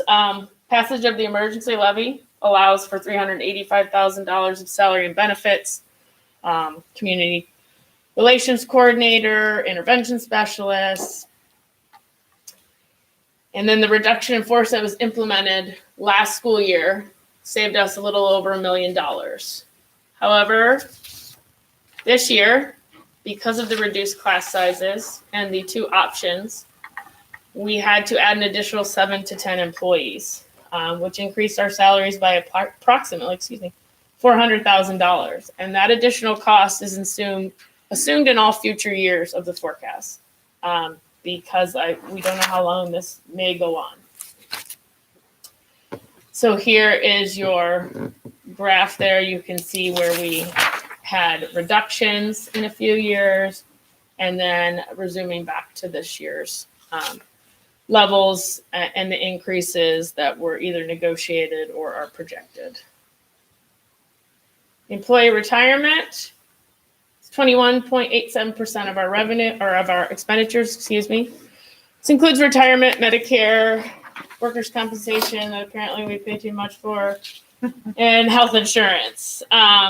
This also is impacted by those additional employees. This category sees a $175,000 increase, which is also assumed in all future years. The reduction in force resulted in a savings of $245,000. Here's the history of our insurance premiums. 5.16 in 17, 5.2, 8.5. Fiscal 20, we were lucky to have a 0% increase. And then this year it was 4.9%. For the remaining 4 years of the forecast, it is projected at 8% increase. As you can see, those numbers vary all over the place. The consortium does an excellent job. As a group, we really try to look at ways and opportunities to keep those costs down for our members. But as we all know, health insurance has many, many increasing high costs associated with it. Here's a look at the trends. You can see the additions of staff with the emergency levy, the decreases with the reduction in force, and then back to where it's at now, which is mainly impacted by that 8% increase to the insurance. That is the biggest portion of this category. Purchase services. So this includes all our professional and technical services, our legal, nurses, utilities, tuition, community schools, open enrollment out. So most of this category is driven by stuff we have no control over, state and federal mandated spending. This includes our deductions for community schools, students taking John Peterson Ed Choice or autism scholarships, tuition to STEM schools at Biomed, and a number of increasing students with special needs. As I mentioned, what it could potentially cost to place a student alternatively is those costs are rising. So this year we saw just a slight increase to our open enrolled tuition expenses, and we will see a slight increase to legal fees. And that's strictly due to the fact that we are negotiating currently. And so that also involves the attorney. So that's a one-time increase this year. Expenditures currently, again, estimates for John Peterson and autism are anticipated to decrease this year right now. I think last year we spent somewhere like $900,000 in these two scholarship programs that people can take advantage of. It's important to mention Ed Choice. So, that was currently, we talked about it in May, we talked about it last November, and the impact it may have to districts, especially ours. Currently, there are 5 buildings on the current list that qualify under Ed Choice in Falls. We do not have any students that take advantage of that, though, currently. The changes originally in pre-COVID were to increase the eligibility list from about 500 buildings in the state of Ohio to over 1,200.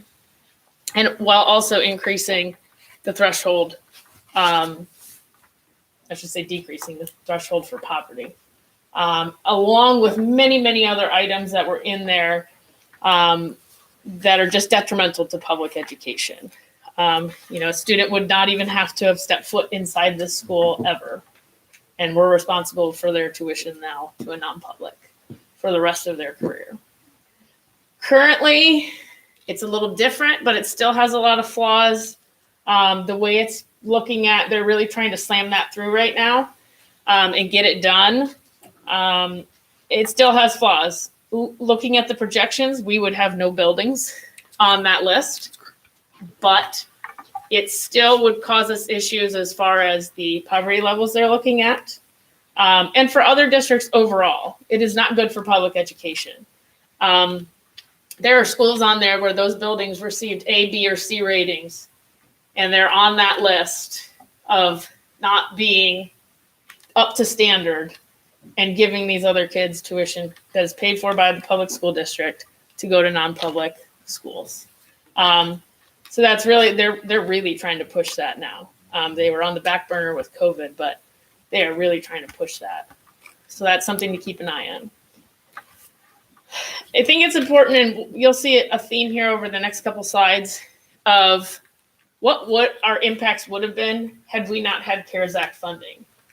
And to think in the future, if this goes on for a good length of time and we're still under these certain protocols, there has been no other relief package passed. This money is good to spend through 2022, September. So we have a little under 2 years for our federal money that we received. Some of the money ends at the end of this calendar year. And that would be the money that came from the governor and Summit County.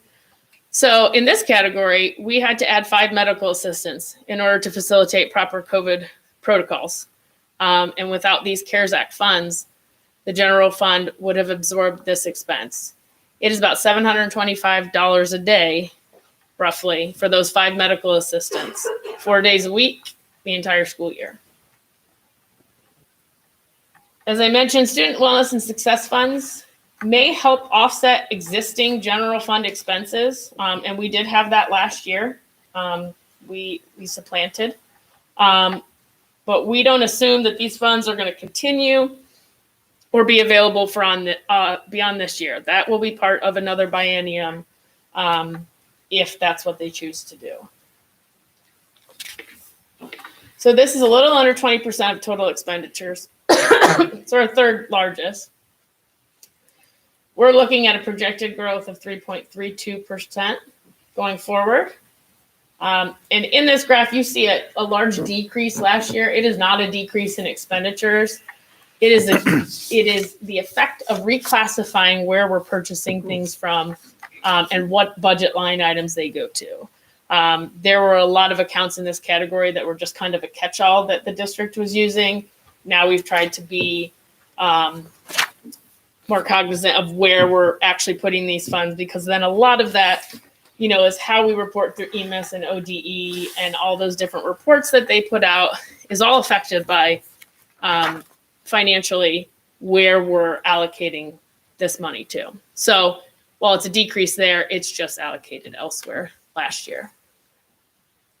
Supplies, all our consumables, textbooks, library books, instructional items, significant increase, obviously, part of the emergency levy included expenditures for curriculum. So from this year through the end of the forecast, we are forecasting a textbook adoption of 300,000 each year. We are one behind currently, and that's the reason it's pushed out further than the 5-year plan that we have.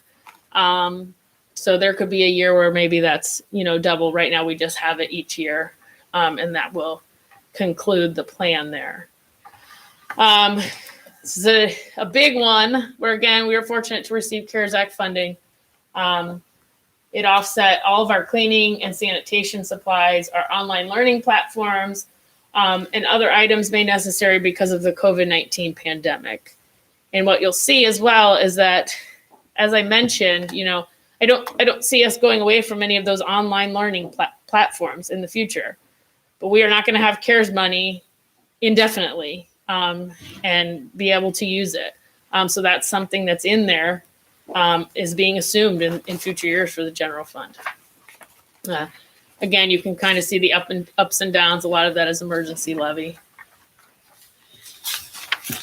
Capital outlay is the most impacted by the emergency levy. This is equipment, acquisitions of fixed assets, replacement, building improvement, site improvement, have a life expectancy of 5 years or more. So we offset $90,000 of plexiglass dividers for K through 2 that would typically have been charged to this category. Again, the fluctuations are due to the emergency levy and what is exactly in the plan. So we updated the plan last January after the passage of the bond levy. So, we were being a little more thoughtful about what we might want to put some of our money into, given that we will have a new building. So district utilized emergency levy funds to purchase approximately 1,000 Chromebooks pre-COVID last year. And then with our CARES Act and our CRF funds, which were through the governor and the state, we were able to purchase an additional 2,000 Chromebooks in the spring of 2020. And now we are able to provide 1-to-1 technology and 2-to-1 in grades K2 for our little people. This is what the updated plan looks like. We did purchase 2 buses this year, some lawn mowing equipment, lawn equipment. Roofs will be looked at in the spring, late winter there. Parking lots as well, same thing. Boilers right now that's what we have. We will assess those as well. And you can see what we had set aside for technology. We only use 100,000 of that because 200,000 was covered by our other funds. And you can see going forward where we're at, it's very similar in the future years. of what we have on. As we get closer to the renewal of this levy, it's probably prudent to look at possibly another 5-year plan or what we intend to do with these funds going forward after fiscal 23. So it's rapidly approaching. Other objects, mostly are fees to the Summit County auditor and our actual audit by the state of Ohio, bank charges, dues and fees, memberships. So there are increases in this category. We passed new money last November. There's a fee associated with that from Summit County auditors. So we saw half of that last year. We will see the full amount this year. There's also approximately $30,000 for election expenses each of the remaining years, including this year. So these are fees that are collected by Summit County to cover the costs of not only them, but the Board of Elections putting those levies on the ballot. So you can see the increases there last 2 years from the new levy.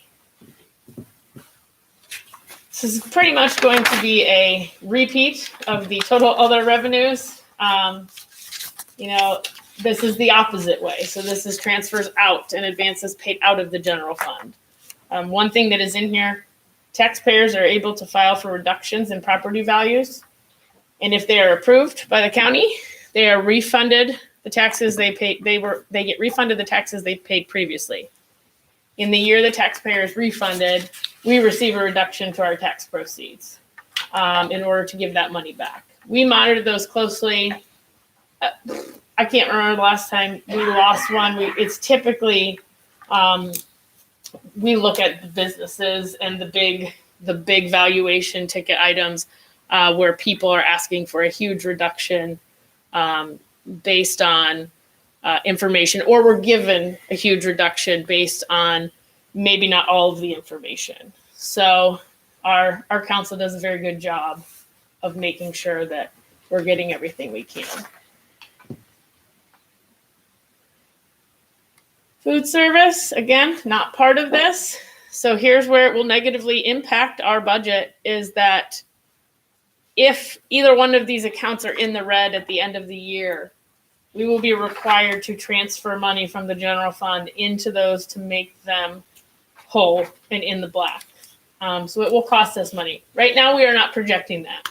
As I mentioned, athletic is still okay right now. We've advanced food service, and we are hoping with the return of K-5 every day, and hopefully more messaging regarding the free lunch, that they will be able to get back to where they were.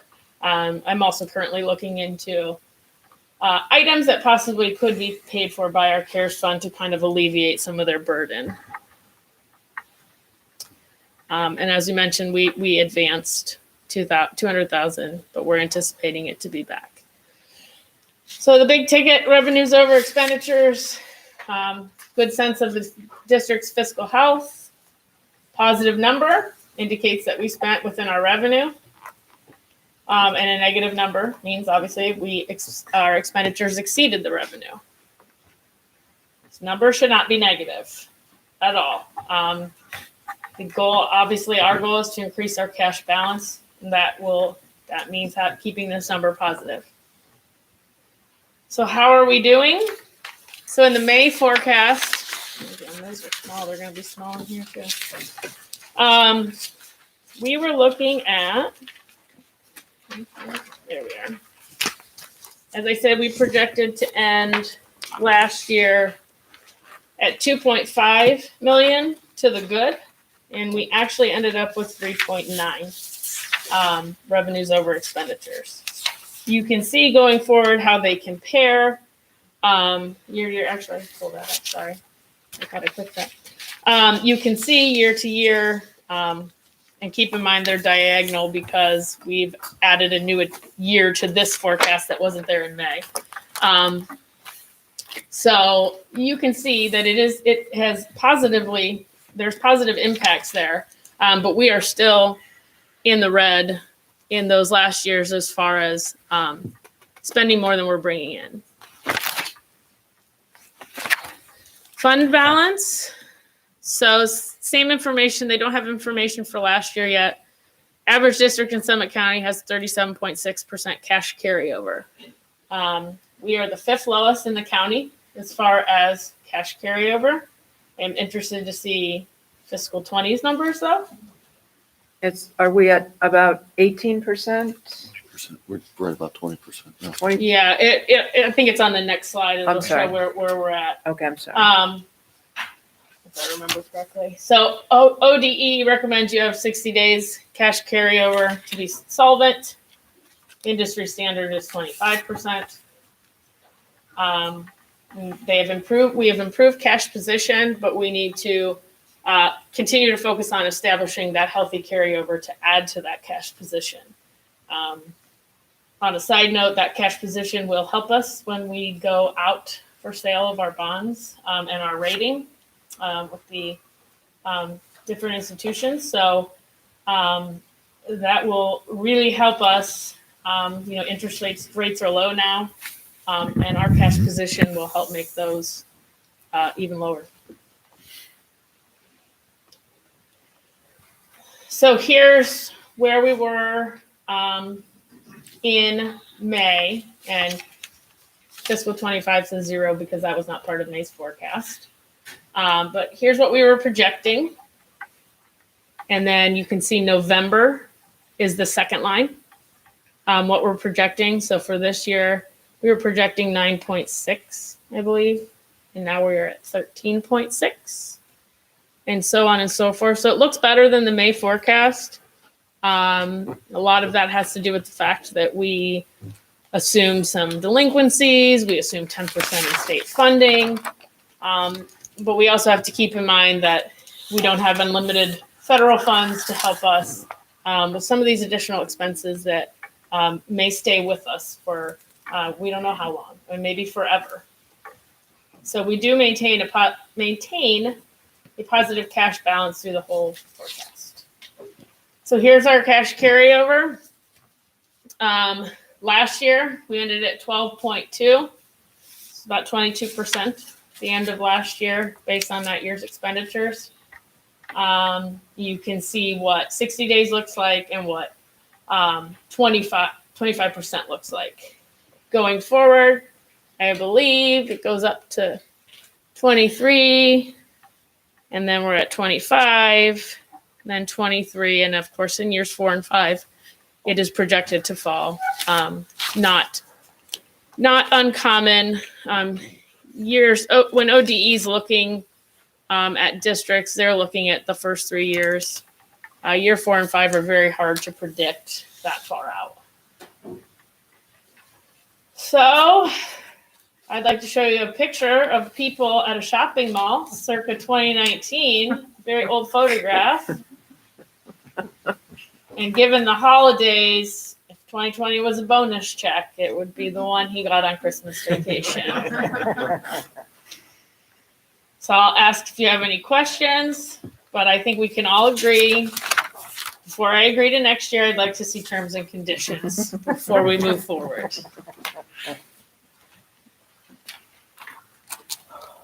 Thank you, Ms. Stoykoy. Yeah. Questions from the board? Dr. Hall? Thank you. Just, Sorry. You talked in the when I heard this presentation the first time about grants. You said in 2020 there were $200,000 in local grants, which were like donation items. Yes. Is that including like the PTA support and stuff? It is. So it's including everything that we accept as donations on our board agenda, also inclusive of any of the GAR grants we receive, any local sources. So last year we received a little over $200,000. Those are not part of this forecast. Those are outside, but it does help then our general fund from not having to purchase those items that were either gifted or we were awarded grant money for. Cool. And we also talked in that presentation about diversification. Can you talk about that a little bit? I know there are a couple of options, and I just think it's good for the community to hear about. So as far as where we're investing our funds, is that what you mean? No, like how, like, versus levies, like other things we can do. what did we talk about? We talked about income tax. Oh, yes. That's what we talked about. One of the things that you see in here is that we have no income tax revenue.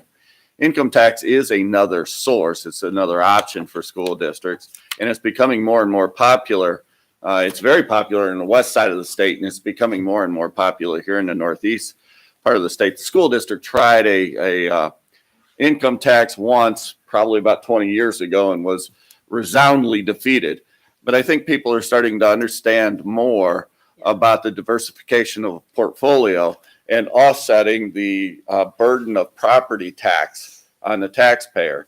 And the one thing about income tax is not affected by 920. And so it has the opportunity to grow with inflation, whereas property tax does not. And it's becoming more widely known, or people are understanding it a little better. Norton has an income tax that they recently passed. Part of the new Fair School Funding Plan, just as a side note, looks at your district's capacity, not just your real estate valuation. So it looks at, I believe it's a 60-40 split of your valuation and what the income levels are of the people in your district. And it kind of blends them together to say it's not all just dependent on one or the other. There are many factors. You could have lots of land, but people who are below the median income overall, and vice versa. So it takes both of those into account when it looks at capacity of your district to, fortify their half of it, or whatever percentage it is of the, to supplement that state funding. Dr. Hall, we also talked about diversification with regard to sales tax. Oh, yeah. And sales tax is to be a county initiative. And so whereas Medina County is able to do a sales tax because of the limited number of school districts in Medina County, Summit County has 17 different school districts. And to get all 17 different school districts on the same timeline, on the same page, hasn't been successful. And we also talked about just the ability of community relations coordinator to help get students back in terms of open enrollment, and how you mentioned, Dr. Nichols, that just 12 students coming back to the district would pay his salary. Yes. And that's sort of under the umbrella of diversification too, right? Right. And you're exactly right. I mean, at the current rate, Mr. Stoikoy identified that $6,020 per pupil is the transfer amount.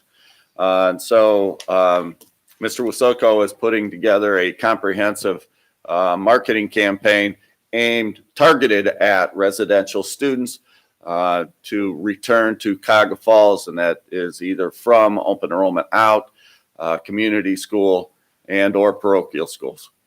And one of the reasons for the change to a new funding formula is kind of the flaws that are involved in the current one, being that previous to this, when we were on a formula, it's $6,020 a student.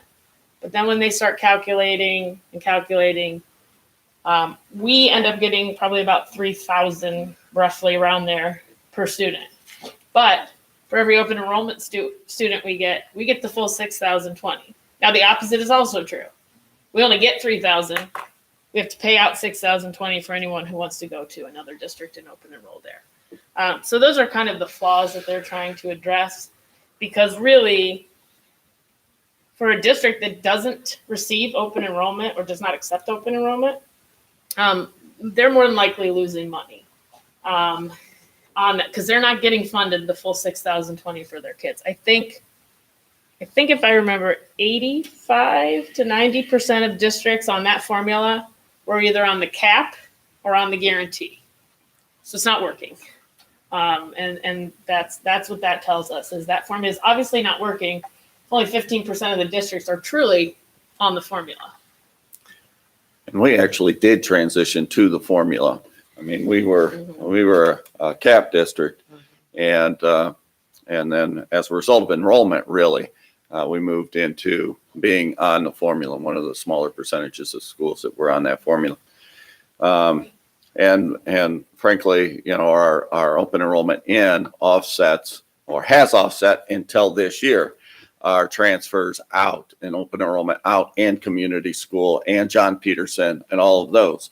I mean, so there's a method to the madness. Thank you. Mm-hmm. Mrs. Moffett? I would just like to thank you for the thoroughness of this report, because I think frequently in our community, we hear and we see people growing weary, as you say, with the levies that we put on the ballot each year, but they don't understand that every time we get something, we lose something. It's never a win-win situation for us by any means. And I think by specifying exactly where we're losing these funds, when people ask us about our sources of revenue, we can point out, we're so appreciative that you continue to support our schools. However, we can't always say the same thing about our state. Correct. And as they continue to take things away from us, which they will, I'm hoping that this new funding formula will benefit us and we can perhaps ease the burden on our local taxpayers. So thank you so much for being so specific so that we can just say, well, please take a look at this Well, and you can see. yeah, it's the nature of school funding in Ohio, really, with the formula and the over-reliance upon property taxes and the caps that are put on property taxes that really put school districts in a position that they have to go for additional money every 5 years or so, because just as Ms. Stoykoi pointed out, the rate of increase of our revenue is projected to be 0.8%. Whereas the rate of increase for our expenditures is 3.45%. It does not keep up with inflation. And for that very reason, if you maintain an over-reliance upon property tax, and given the legislation that has been passed that caps the amount that you can receive through property tax, you don't have any other choice. Your two revenue sources are kids and property and taxes. That's it. That's where it comes from. Thank you once again. Any comments, Ms. White? Just thank you for doing such a good job. Mr. Gomez? I wanted to thank you for how early you get it to us once again. I really appreciate that. Gives me time to ask you all of my many questions in advance and have conversations with you. The one thing I want to comment on is I think we got some new graphs this time. Or Yes, the software is no longer, so it's same company. It was always based in an Excel spreadsheet, and this year it moved to an online forum, so it looks a little different. It has a little bit more capabilities. I don't like that, there's not it used to say actual projected and things, so that was kind of irritating as I went through and was doing this presentation. But yes, they've included a few more visuals in that. It's actually really neat, the transition we made and the different capabilities it has now. I think it makes it much more user friendly, and then maybe something our financial advisory committee can look at is how can we make all of this more user friendly, because as much as this is most of our money, it's not all of our money. We have the federal fund presentation, we have the bond money, we have the PI, we have the wellness and success, the CARES Act, and they're all in these, and food service, athletics, they're all in these different places. And how can we creatively come up with a way that if I'm a taxpayer that I can see how all of that money's going on? I don't know. We probably have 30 to 45 different funds, which all have their own restrictions for use and types, and what can be spent. And general fund has the least restrictions. Obviously, most of the rest of them are fairly restrictive in their uses. But yeah, I agree.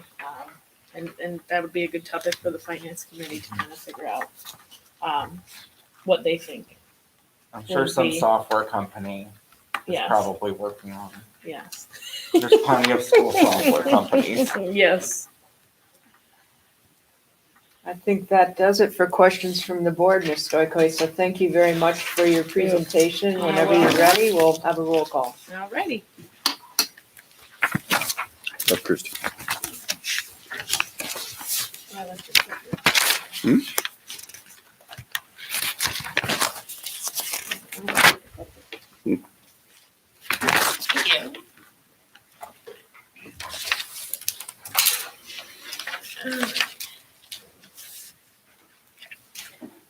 Ready?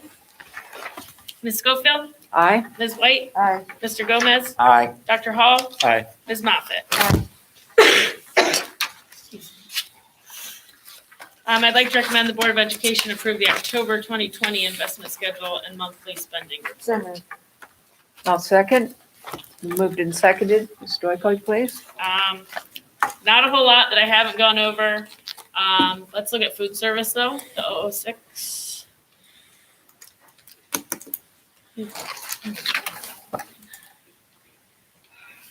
So you can see it looks like we've had a windfall of money that is inclusive of the advance to the food service budget. So we did receive those almost $78,000 in federal reimbursements. It's still under what we would typically receive. That was our first one, and mostly for the time that we were remote. So I'm interested to see what October's looks like, and then the subsequent months, how that looks. But 200,000 of that, as you can see, is the advance. Expenditures, similar. October sees a little increase because we were back in person. So right now, the result of that this month was $133,000 to the good, which gets them to about $28,000 overall to the good. So there's still ways to go to make up that advance. But like I said, I'm confident that we will get there by the end of the year.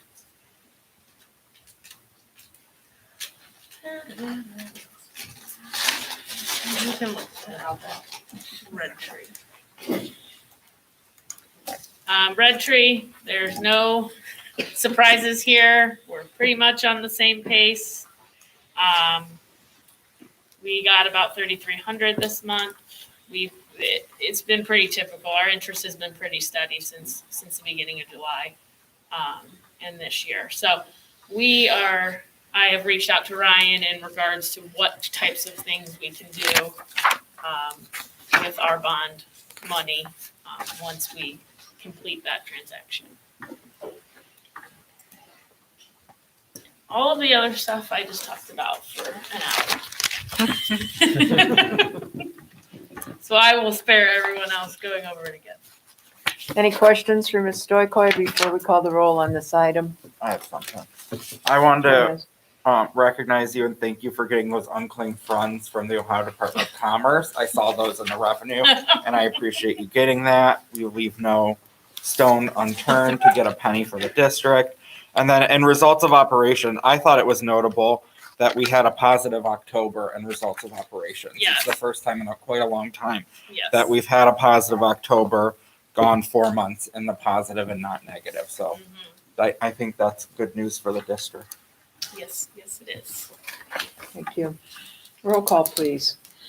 Ms. White, Aye. Mr. Gomez, Aye. Dr. Hall, Aye. Ms. Moffett, Aye. Ms. Schofield. Aye. Any comments this evening? I do not. I'd just like to thank you all for your flexibility during this period of time for me and going forward for a little bit. It is much appreciated. It was one less thing to have to worry about during the past month. So thank you. Well, it's good to see you. Not that Mr. Gomez didn't do a stellar job as treasurer pro tempore, but it's always good to have you with us. She and I discussed that I'd be happy to never have to do the minutes again. There you go. Item H, Superintendent CEO's business, Dr. Todd Nichols. Thank you, President Schofield. Members of the board, it is recommended that the Board of Education approve all items listed in the superintendent's business consent agenda. So moved. Second. It's been moved and seconded. Any discussion? Roll call, please. Mr. Gomez, Aye. Dr. Hall, Aye. Ms. Moffett, Aye. Ms. Schofield, Aye. Ms. White. My additional comments are really the next two topics, OFCC and return to school. Now let's move to I then, Superintendent CEO's business, Dr. Todd Nichols. Thank you, President Schofield. Members of the board, with regard to OFCC, I received a preliminary timeline associated with the design phase of the project, and I've added it to our facilities plan timeline. One of the things that I think is needs to be mentioned, it's a piggyback off of Ms. Stoykoy's comments. She specifically mentioned our cash balance and what we've been able to do in the district over time to increase our cash balance, which will then increase our credit rating with either Standard & Poor's or Moody's. The school district now has zero debt, so we have the ability to play Standard & Poor's versus Moody's. It's also perfect timing because the city has gone through their credit rating update to a AA2 with Moody's. And the higher, it's like buying a house. The higher your credit rating is, the lower the interest rates are.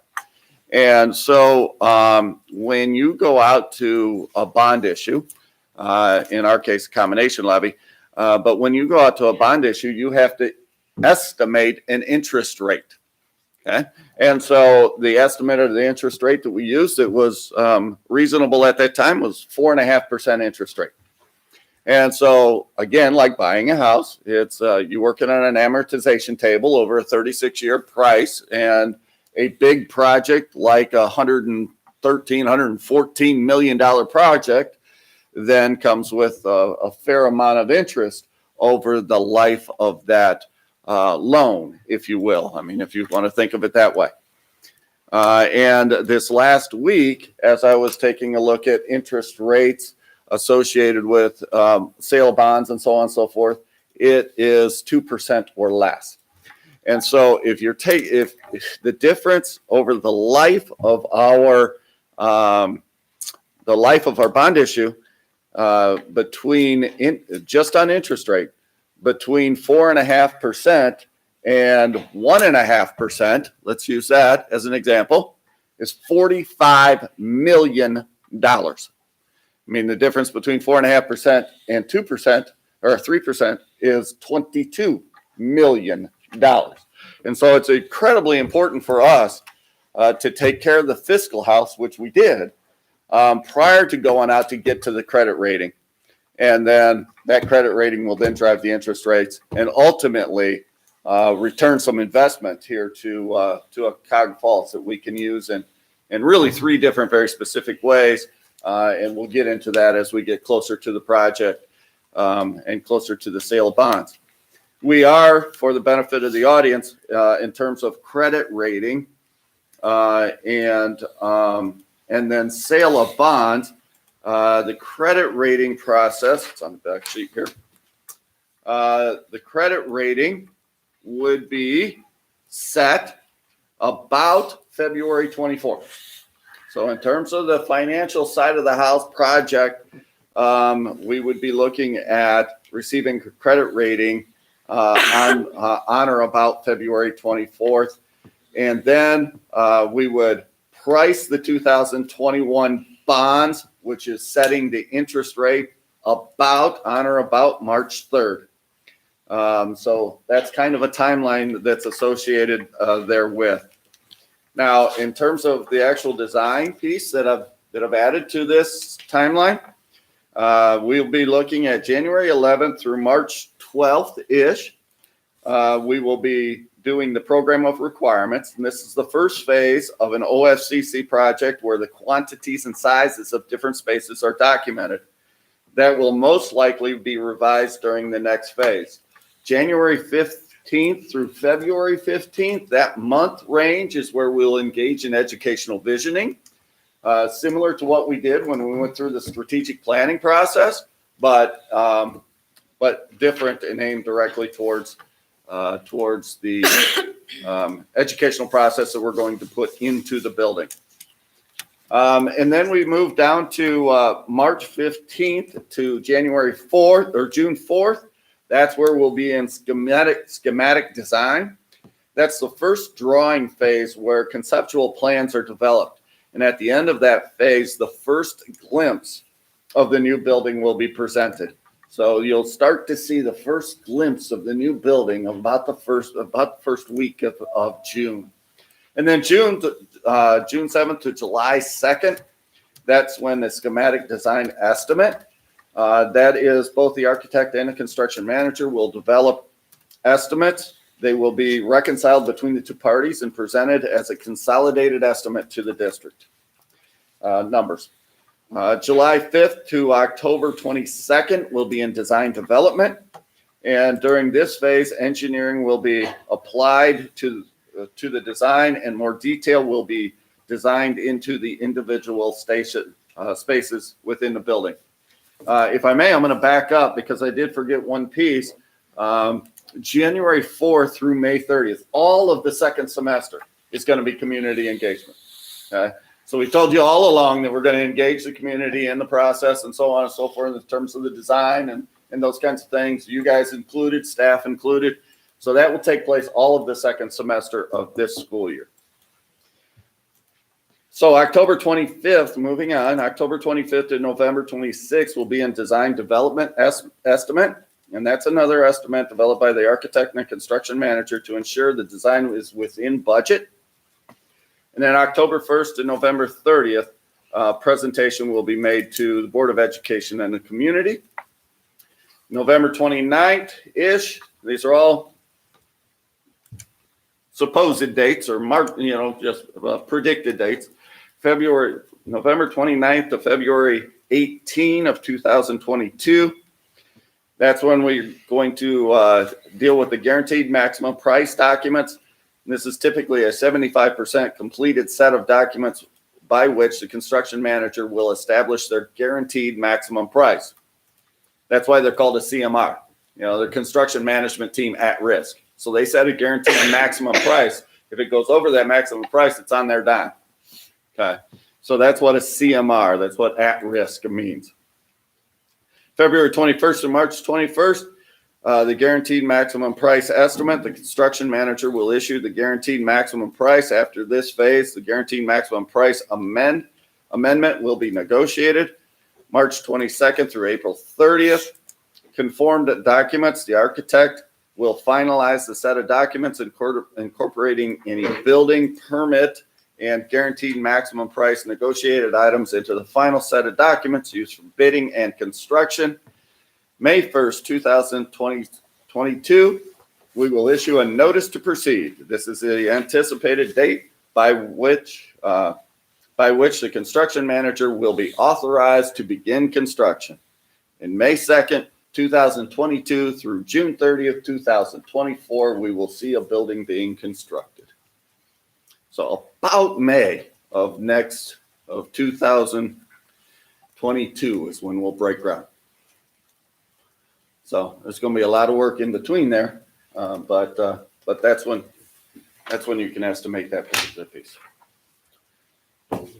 Any questions on OFCC update? This will be included in your Friday packet. Okay. Questions? None? Okay, cool. Return to school. As you know, we brought our K-5 population back full-time, 5 days a week, into our buildings, Monday and Tuesday. Spent probably 8 hours in the building. I was in 90 to 95% of our classrooms throughout the districts and our district and our K-5 in all 6 of our buildings.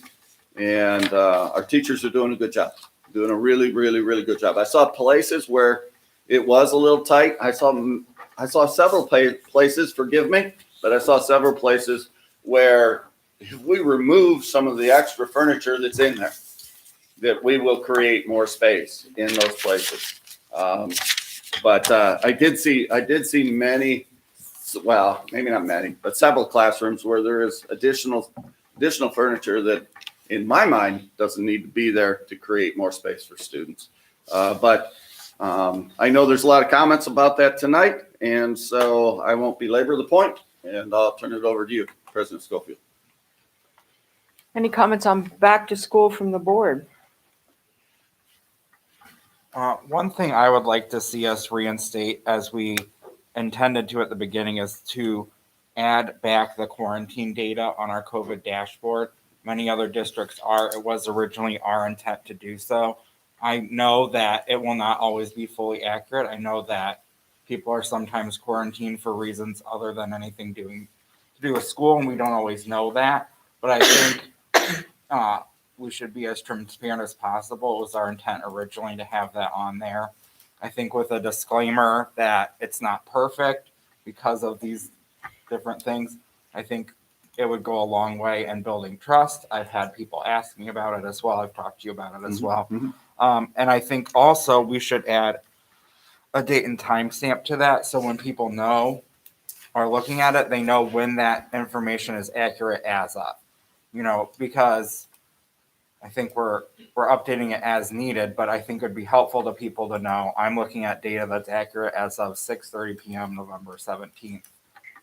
Okay. So I'd like to see those small changes in terms of our transparency and providing data with our community and with our staff as well. Okay, so for benefit of the entire district, whoever's in the audience and whoever might be listening, we did remove the quarantine data, but that was based upon a conversation with Summit County Public Health for the exact reason that I shared with you. It's never going to be accurate, and it's very, very difficult to keep up with.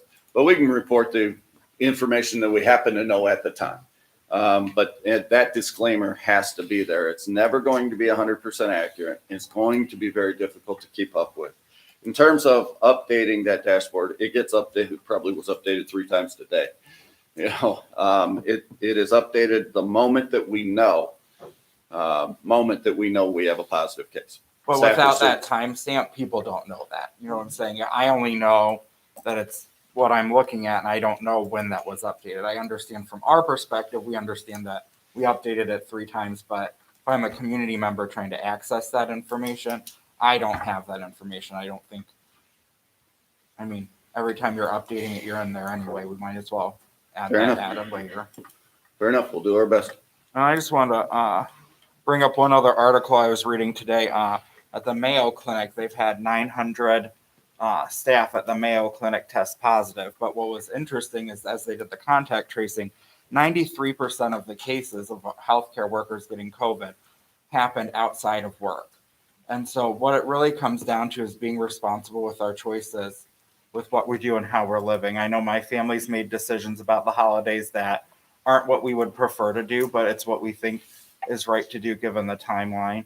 I know that my work puts me in direct contact with quite a few people on a regular basis that I'd rather not, but it's my job, so that's what I'm personally doing. But I'm trying to limit myself as much outside of that, outside of the second job here on the school board and necessary shopping. So I think it's important for us all to continue to do our part, wash our hands, keep masks when we're around people that are not our family. And it makes a difference. We've seen it make a difference. When we are responsible with our actions as much as we can, it makes a difference. They talk about the Swiss cheese effect, that every layer that we can add on makes it safer and safer and safer. And we have to buckle down and do things that we don't want to do in our personal lives, perhaps. Certainly I'd rather be going out with friends every night, but I don't think it's wise or prudent. So I'm not doing those things right now. And we have the cases that we have experienced to date, they are cases that are outside brought in. We have not seen any evidence of dramatic spread within the buildings. We don't have any evidence of that right now. So. Thank you. Thank you, Mr. Gomez. Again, I just want to point out that our state went to dark red as of, I think it was Monday, dark red. We are over 300,000 now. Death rates are going up. And the problem is, if anybody does get sick, we don't have subs. For the hospitals that you spoke about, they still have capacity, but they too are worried about their staff. So again, I'm just really concerned with those numbers. You know how I feel. I've said it before many times. People mask, wash your hands, and distance. So important. I will not be spending Thanksgiving with my children except for 2 because they're alone. They have nobody else. I can't do that. I have to have them. But we will distance. But the rest of my family, I will not see. And it really breaks my heart. It did not have to be this way. And that makes me darned mad. And I hope and pray by next summer this is done and we can get back to normal. Amen.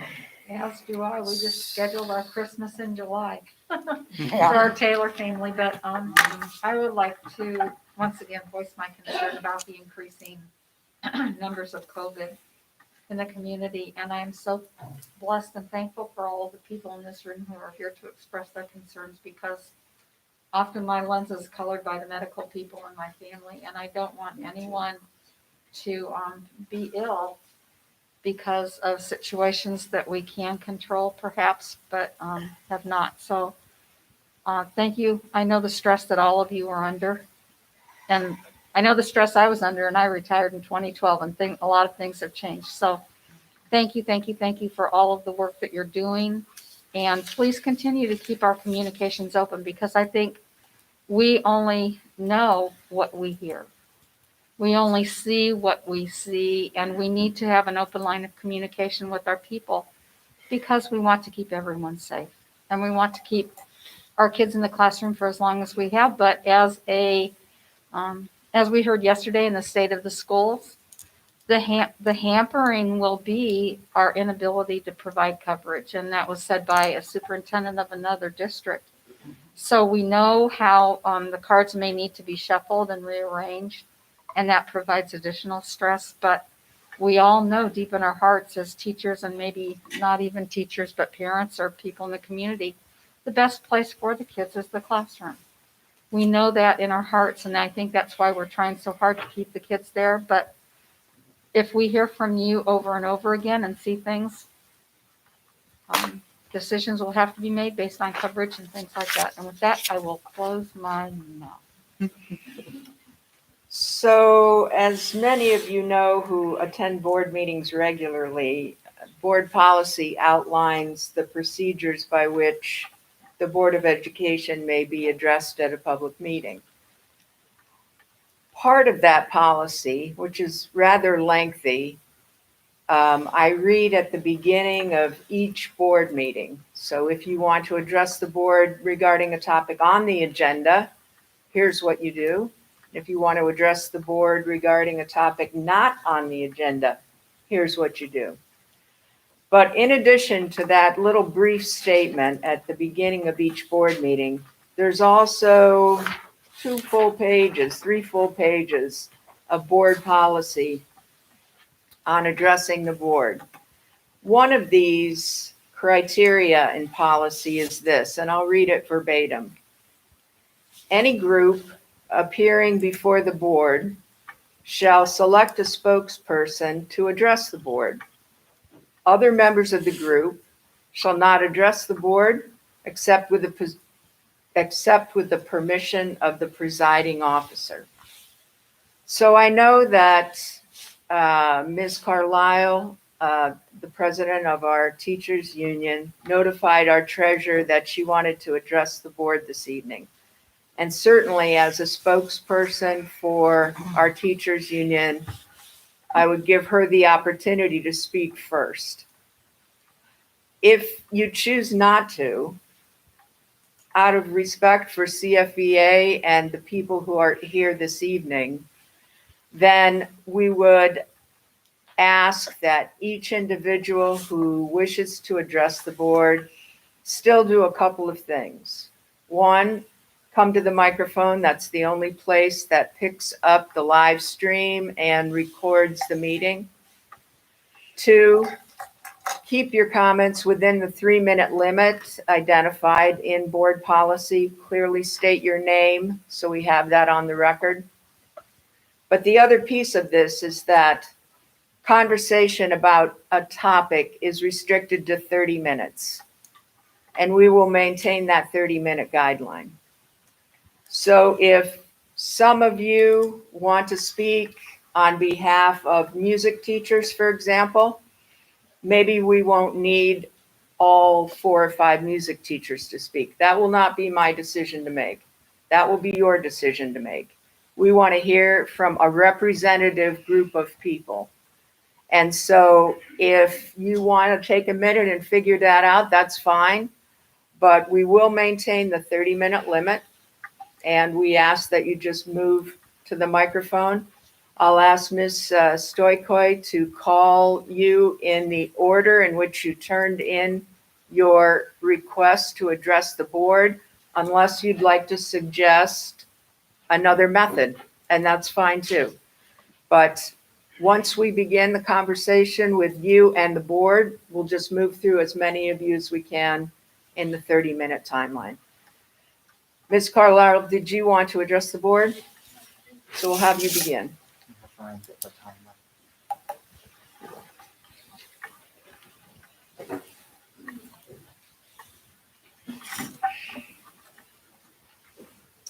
Melody Carlisle. I'm speaking tonight on behalf of the Cuyahoga Falls Education Association.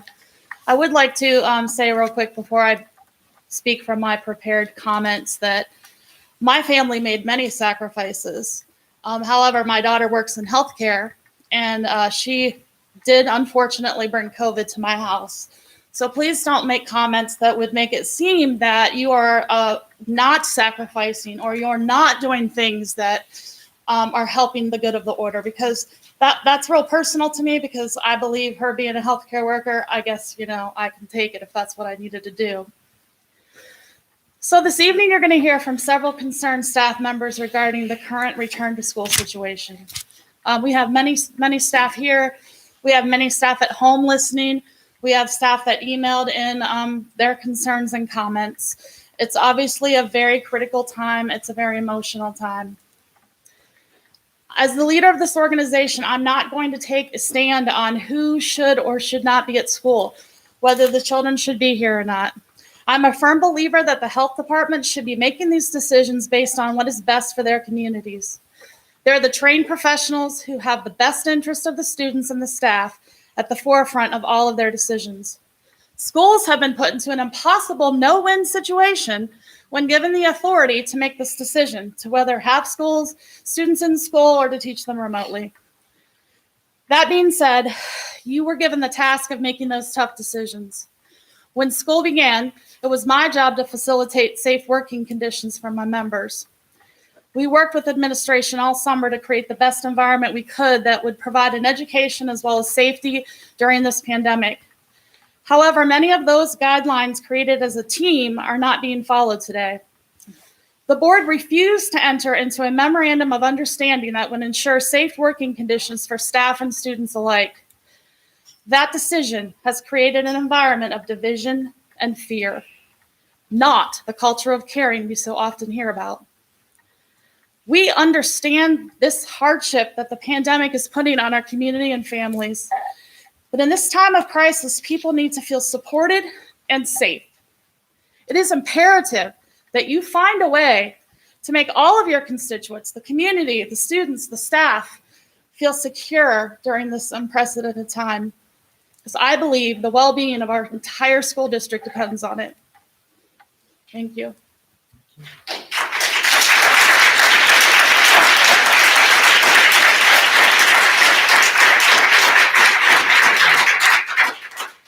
Ms. Carlisle, would you just like our treasurer to call the individuals as they submitted their forms, or do you have another suggestion?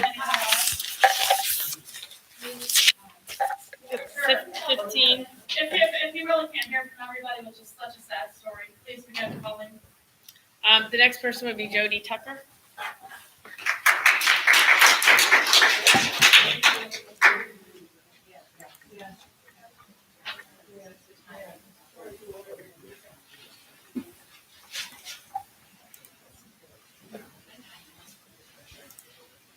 Hello, BOE. My name is Jody Tucker, and I live in Akron. Do you need my full address? Okay. I'm just going to read this as best I can here in my 2-minute period. Thank you for this opportunity to speak with you. I come representing many staff members of Richardson Elementary School. We have a staff spectrum from those who are mildly uncomfortable with an all-in situation to more of us who are extremely scared and fearful. As the COVID cases continue to rise in the area, so does the anxiety and tension level of all. I want to give you a glimpse of life with all students in elementary at this present time. Since I teach music on a cart and push into 13 different classrooms now, I see the reality of all the rooms. There are a few rooms that are just not safe. When you have 22 to 23 students with mask offs for lunch in those classrooms, with one teacher dispensing the food containers and helping them, distancing is quite impossible.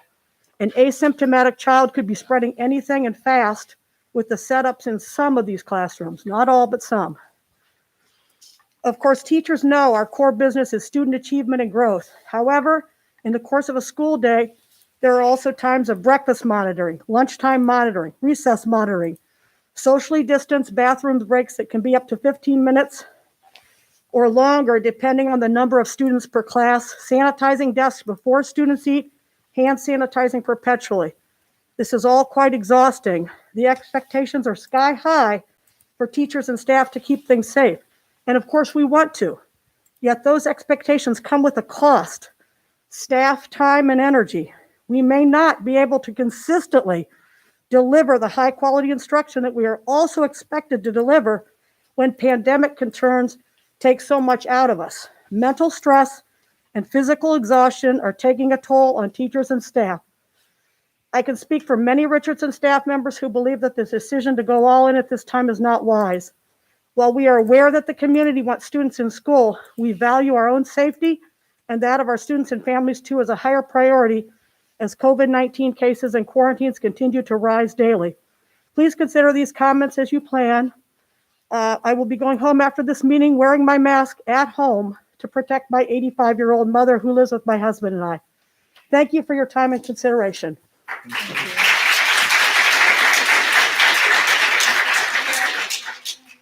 Carrie?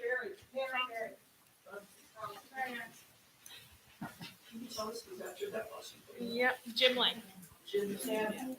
And then Jessica Moore. Hi, I'm Carrie Fromson, Chagrin Falls, Ohio. I'm a fourth grade teacher to 44 amazing students. After the disastrous spring spent teaching remotely, I knew that I needed to make sure I could do anything in my power to make my room safe for my kids returning to school in the fall. I wanted to make sure that we would not have to go remote again. So I spent my summer reading about and researching coronavirus. I became a coronavirus expert. I focused on transmission because that is what I wanted to prevent. I was immediately worried about my students in my classroom. The classrooms are not large at DeWitt because the building is old. As I read more, the scientists said that the key to preventing anyone from getting COVID-19 was fresh air. Windows should be opened in an enclosed space like a classroom. This would be a simple fix to keep my students safe, but not at DeWitt. Our windows do not open. We are in an environment where our blowers emit recirculated air the entire school day. I also read that HEPA filters should be in place if the building you work in has recirculated air. I shared my concerns about fresh air not coming into our building and asked if our building HVAC units were equipped with HEPA filters in staff meetings and with my CFPA representative who is on the Safe Return to School Committee. I was tired of waiting around for an answer and thought surely the administration was on top of this issue. But the district plan for a safe return was clear. 18 to 22 students spaced 3 feet apart in each classroom. I heard nothing about filtration in buildings. So $400 of my own money was spent for an extra large air purifier and 5 air cleaning plants. The money I used to keep my students, their families, myself, and my family safe, I should have been saving since our family's diner has taken a serious hit financially in this pandemic. I knew going hybrid would be a huge improvement over starting the year remotely. We felt safe in our 2 groups, and there was actual teaching and learning taking place. My Monday group was large, but we did our best to stay 6 feet apart. And of course, because I was able to see each group 2 days a week, I was able to meet the emotional needs of my students. After about 3 weeks, we were finally able to get into a good routine. It wasn't perfect, but it was 100 times better than remote learning for both my students and myself. I was shocked with the sudden announcement that was made that stated we were going back to in-person instruction with a full classroom of kids 5 days a week. My thoughts went immediately to my 23 students. Our windows do not open, and we were packed to the gills at DeWitt. As the COVID infections rose to a number never seen before, I became increasingly anxious with the students coming back. I felt like our district was pretending there wasn't a pandemic occurring. I feel like the decision to come back with full classrooms was made too quickly. The virus has already infiltrated our buildings, causing some of them to close or entire grade levels to go remote.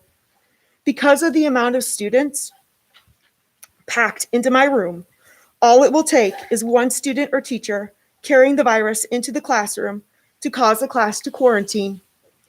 That one infection would have a ripple effect that stretches into 3 communities, multiple schools, and puts many lives in danger. Even if we make it through the first week without a COVID emergency, my anxiety increases knowing that some of my students will be spending Thanksgiving with extended family or in large groups. Out of safety and concern for students and their families, as well as teachers and their families, why couldn't this decision have waited 5 weeks? Thank you for your time and for allowing me to speak at tonight's board meeting.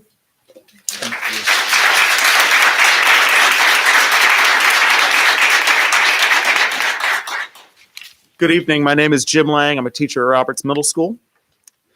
COVID-19 has been a slowly unfolding natural disaster. Obviously, no one chose for this to happen, and though experts warned that this sort of event was possible, no one could have anticipated the specifics of this situation. But at every step, this disaster has been made orders of magnitude worse by failures in leadership. DC kicked responsibility down to the states. DeWine kicked responsibility down to local leaders. Well, you are those leaders. Since it was announced that we would be returning to a 5-day-a-week instruction at the K-5 level, we've heard time and again that it was because that's what the community wants. But this overlooks the simple fact that you are part of this community. You are leaders in this community. As leaders, you have the power not only to enforce public opinion, but to shape it. And you have a responsibility to use that power to protect those in your charge. A responsibility which this board and this administration have abrogated. Just as case numbers in the community and the district began to rise in late October, as Mr. Gomez alluded to, the number of quarantined individuals in our district was quietly removed from the district website.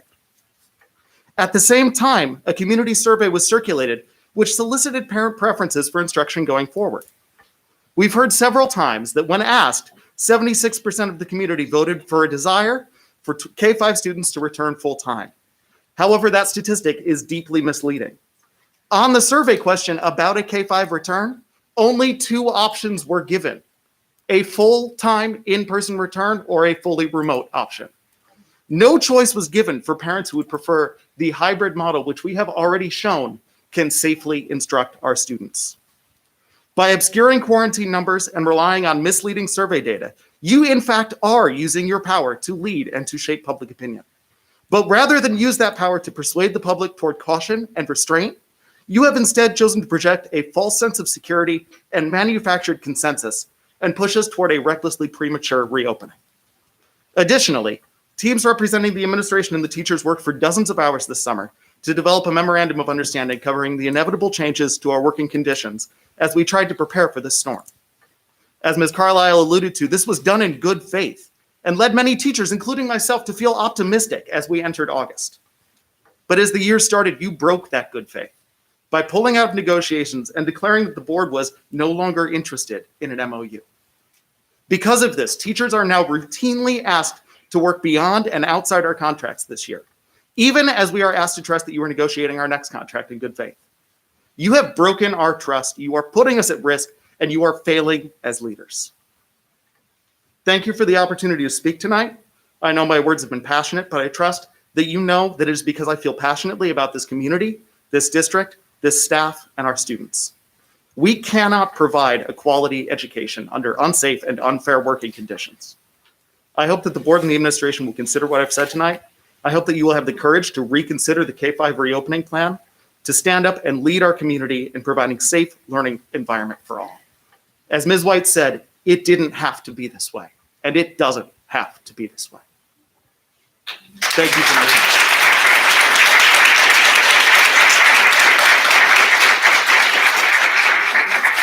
My name is Jessica Moore. I'm a teacher at Richardson Elementary. I have been a teacher in this district for 21 years. For 21 years, I have given my heart and soul to this district and the students I've taught.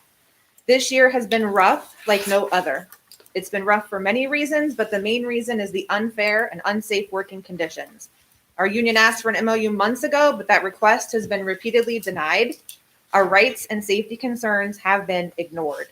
We now have our elementary students back 5 days a week. These students are standing, sitting, learning, talking, and playing 3 feet from each other all day long, starting with when they line up outside the school building. What's scarier is that they are also eating breakfast and lunch in the classrooms with their masks off and are only 3 feet apart from each other, sometimes with as many, again, as 23 children in a classroom. This is a blatant disregard for what Summit County Public Health has set as their minimum guidelines. Our students in grades K2 do have shields, so students and staff in those grades have an added layer of protection, that Swiss cheese approach mentioned. But in grades 3, 4, 5, there are no shields. This is creating an unsafe learning and working environment during a global pandemic. It is reckless, it is dangerous, it is not okay. Ironically, last week I completed the 21 mandated public school works trainings that all staff are required to complete. We actually had a new lesson this year about COVID that specifically stated that we should keep 6 feet of social distance between ourselves and people who don't live in our household. Interesting that in my district mandated training, I was told to keep 6 feet, but in reality, we are not practicing that.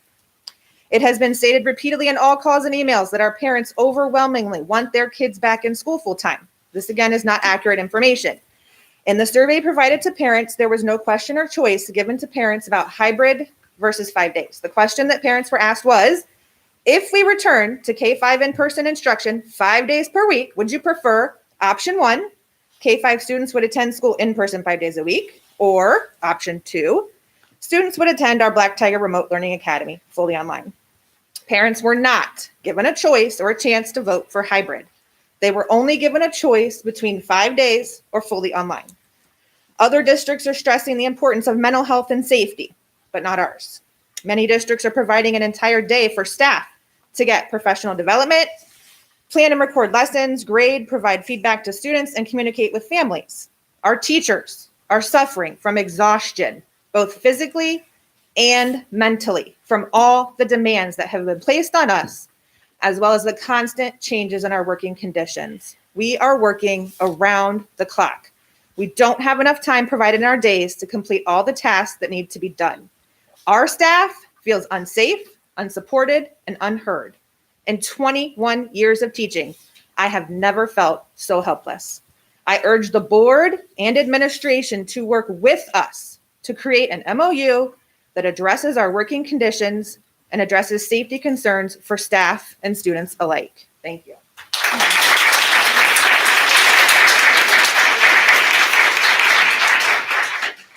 Hello, I'm Christine Stewart, and I'm a resident of Cuyahoga Falls and music teacher at DeWitt Elementary.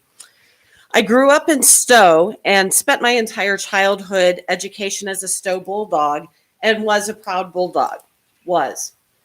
20 years ago, I was fortunate enough to be hired by this district and officially become a Black Tiger. I have now been a Black Tiger longer than I was a Bulldog and have been proud of that distinction, even though I faced good-natured ribbing from my fellow Bulldog alumni. When I was first hired in this district, I was impressed with the direction our administration and Board of Education was taking our staff and students.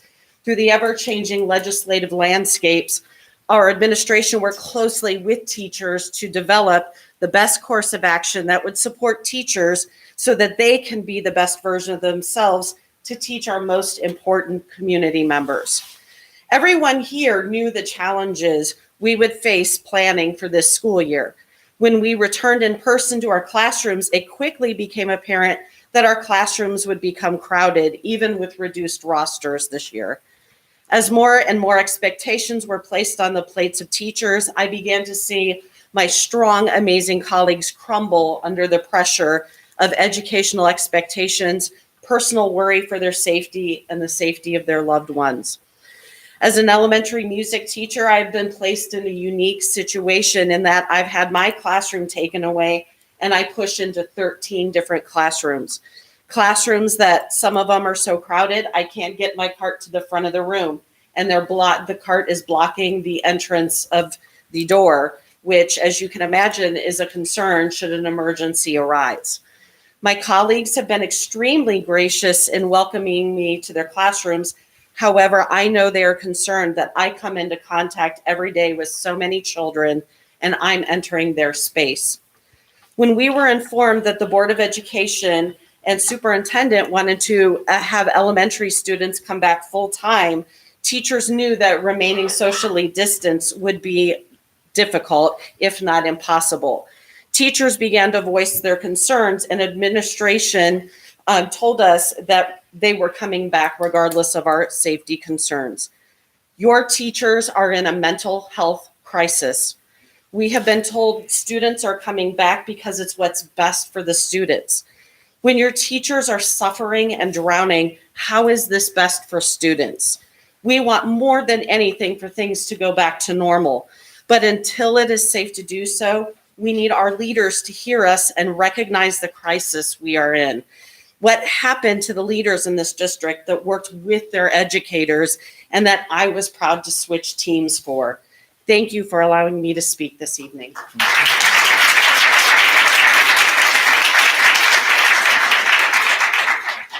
Good evening. My name is Vicki Davis, school counselor at Cuyahoga Falls High School.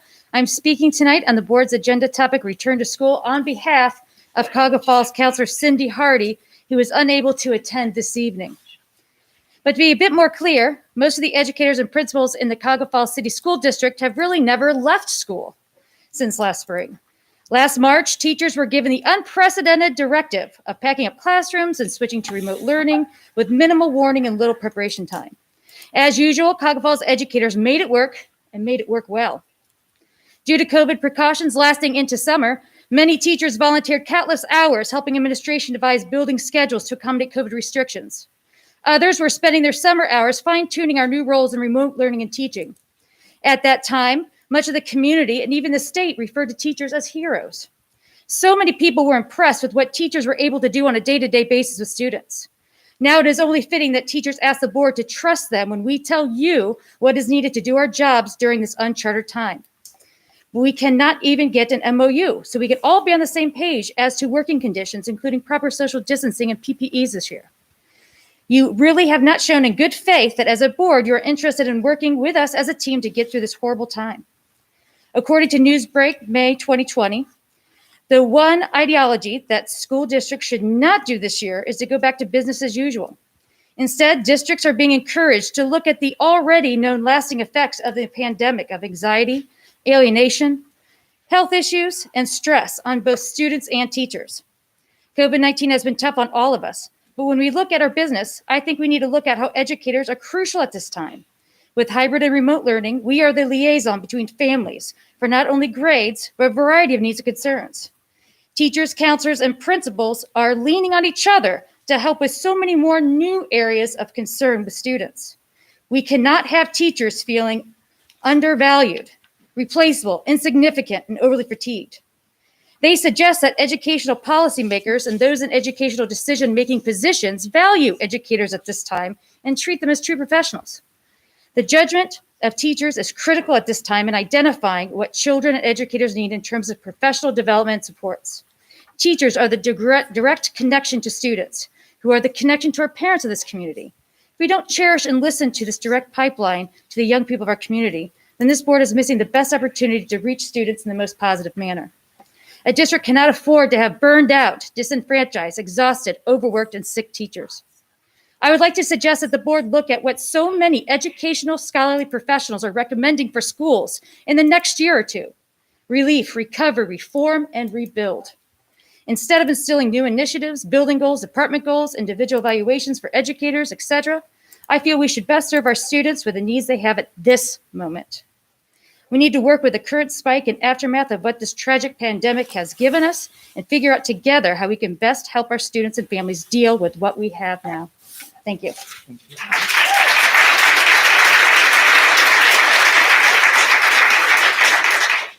My name is Sarah Sabaticki. I'm a fourth grade teacher at DeWitt Elementary School. Good evening, and thank you for allowing me to speak on behalf of myself and my elementary colleagues. To quote our district vision statement, Cuyahoga Falls City School District is the hub of our community, committed to a culture of caring. We innovate, we create, we We personalize education for all. One of our district belief statements also says, we believe that student and staff potential is best realized in a safe, healthy, and nurturing learning environment. Friday, our union leadership made the health and safety concerns of our elementary staff known regarding the full return of students in grades K through 5. Unfortunately, our concerns were not acknowledged. Does the culture of caring only include that of our students and parents? Parents? Our teachers and staff deserve to be a part of that as well. On Sunday, staff received an email that primarily focused on the importance of student achievement and did not once acknowledge the health and safety concerns that our elementary staff expressed. To be honest, that email made me feel that the only view that this district has of me is Mrs. Sabaticki, fourth grade teacher at DeWitt Elementary School, and not of Sarah Elizabeth Sabaticki, mother of 3 amazing kids, wife, sister, daughter, aunt, friend, among many other things.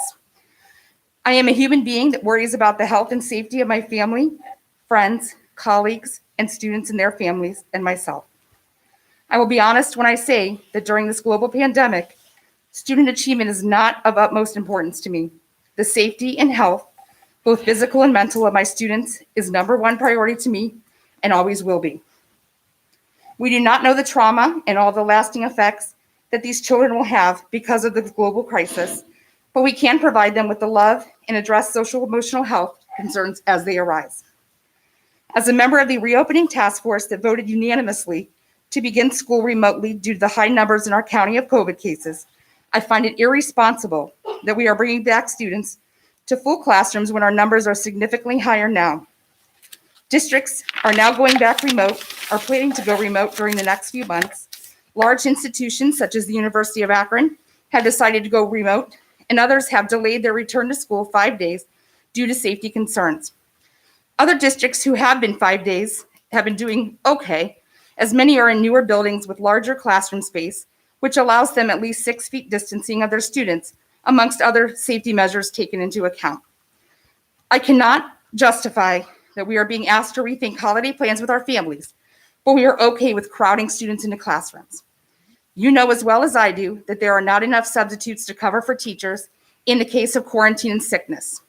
You are setting us up to go back completely remote, as buildings will have to close, which we are unfortunately seeing happen now. I respect each one of you and thank you so much for the support that you have always given me on any of my endeavors throughout my 15-year career in this district. I care about you all truly and would feel terrible if something happened to you or your loved ones. Please place our staff in that culture of caring and listen to our concerns. We need to be supportive to one another as we live in this time of chaos, anxiety, worry, and uncertainty. Please allow us to continue our job that brings us so much joy each and every day by making it safe for all of us. Thank you. Thank you. Thank you, Sarah. Thank you. Hi, I'm Carolyn Crozier from Uniontown, Ohio, and I've taught in this district for the last 19 years. I'm speaking today on behalf of my elementary CFEA colleagues. As an educator, I am concerned about how the board and our administration has responded to our ever-changing situation this school year. I'd like to first let you know that I understand that decisions in challenging times that threaten the health, safety, livelihoods, and quality of education are not made lightly, and that there often does not seem to be a clear answer. However, I feel that acting with the people's health and safety as priorities is the only responsible way to act. Our district made a decision to bring back all K-5 students in classrooms 5 days a week at a time when the COVID numbers in Ohio and Summit County are the biggest that they've ever been. This seems irresponsible, seeing that Governor DeWine and the Ohio Department of Health both recommend 6 feet of social distance and limiting gatherings to 10 or fewer people, while the 5-day model makes these recommendations impossible. I understand that the Summit County Board of Health deems 3 feet of social distance as acceptable in school. But when in our Black Tiger history have we strived for merely acceptable? Why would we decide that acceptable is fine when we could literally be risking lives? This does not sound like the strive for excellence that we expect for our Black Tiger students or teachers. Furthermore, The recommendation to work from home, if possible, is also being ignored for those Black Tiger remote teachers and others in positions who could easily complete their job from home. It feels as though the health and safety of our children, educators, and staff are not as important as the opinions and wishes of those in the community. This is not only hurtful, but frightening to us as educators. I ask that you please consider the consequences of not following the recommended health guidelines from our governor and Ohio Department of Health. Simply complying with minimal requirements may have consequences that change or end lives. Please show us that you value the lives of our children and educators as the Black Tiger family that we are supposed to be. Thank you.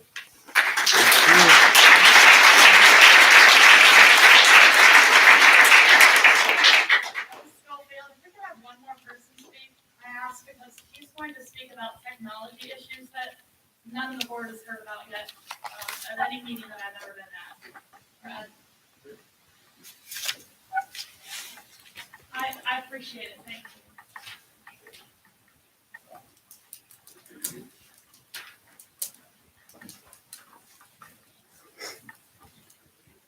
Hi, my name is Brad Ely. I've lived on 21st in Cuyahoga Falls for the last 12 years. I was a former student at Cuyahoga Falls. Listening to everybody talk today, the technology stuff does seem like a little bit of background noise. So I'm going to do my best to get through it and be impartial. I'm here primarily because I have a passion for technology. It's what I do. One of my students is sitting right there. I love him to death, right? That's why I'm here. I'm here for the kids, and I'm here more specifically to teach them my passions. I left IT years ago, never looked back, never will. Cuyahoga Falls is my home. This high school is where I belong. I have over 100 college credit hours dedicated to IT and teaching in the classroom technology. That equates approximately to somewhere around 13,500 man hours, all in the world of IT. Now, I say that because with all of these hours, certifications, degrees, I simply cannot understand how we have come to expect our teachers here at the elementary, middle school, and high school to master multiple pieces of technology with little to no professional development or formal training in the best of times, let alone in this global pandemic. And now we ask these same teachers to master this technology while they are dealing in a pandemic with classrooms full of students. To me, this is pushing the limits not only of sanity, but quite frankly, we weren't taught how to do this. We have very little idea of where this is going to go, and we have very little idea of the technology that's going to be required. Whatever terminology we want to give it, and I've heard it called a lot of different things in the last couple meetings, hybrid, concurrent teaching, high flex. It's become painfully obvious that these models were not designed with youth in mind. They are not designed for the younger students. In fact, they were originally designed for graduate level students, students that could handle making these decisions. They were designed around young adults capable of making choices, acting responsibly, and fully understanding the consequences of their actions. Despite our desire to create a seamless classroom experience for both groups, one inevitably will always be left out. If technology breaks down, and it will break down, that has to be addressed. Students have to wait until it's fixed, whether it's at home, and if it's in the classroom, then the students at home are not waiting. Going back to our technology, I do believe that our CTIS, our technology department, I believe they're doing everything in their power to make this right. We simply don't have enough time or money to get these classrooms where they need to be. Now, I know efficiency is a model that right now in this pandemic, we can't really get behind. We are doing our best. I get that. There's going to be pieces that work. I know that many of us are struggling day to day, but when it works, it's great, right? Technology is awesome when it works. But we have way too many different environments in Cuyahoga Falls to say, quite simply, that it's just going to work. We have students in low-income housing that don't have a good Wi-Fi reception. Our Wi-Fi adapters only go so far. There's a lot of different things that happen in our environments that just make technology too hard to count on day in and day out, let alone in any kind of hybrid or asynchronous model. Navigating these challenges obviously is going to be difficult, but creating rich learning experiences for students participating in the classroom is hard without a pandemic. If done poorly, we run the risk of making students learn at a distance feel like second-class citizens. The last thing any of us, especially people like myself who have been in technology for years, want is for somebody who's taking a course online to find themselves waiting for us to finish talking to the people in person instead of being able to fully participate. Without careful thought and proper equipment, online students are likely to be at a distinct disadvantage in faculty attention and learning opportunities. If these teachers and students must be in the classroom, then please don't attempt to split their attention until we are ready, until we have been trained, and until we have the technology that is needed to make this successful. I believe in the Black Tiger spirit. I believe in Cuyahoga Falls. That's why I'm here. I could be back in IT being miserable, but I'm here because I love it, and I'm here because I think we have a strong community. Quite frankly, some of these decisions right now are really testing my faith. Thank you.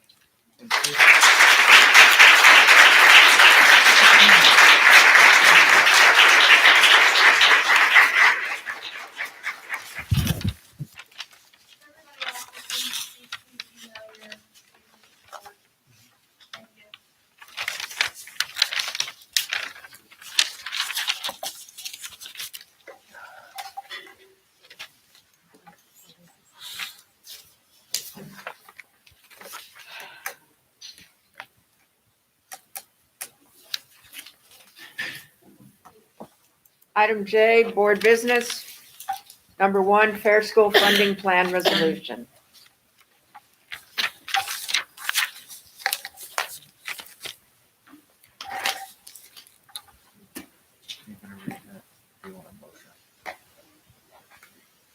Board members, would you like the motion read for the record? I read it. Then let's just motion. So moved. I'll second. Moved and seconded. Any discussion? Ms. Joycoy, did you want to discuss this briefly since you brought it to us?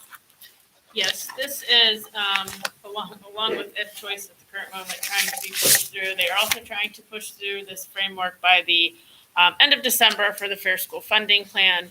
So our groups, OSBA and OASBO, have asked all the districts to pass a resolution in support, send it to our legislators that will be potentially voting on these bills here coming up shortly.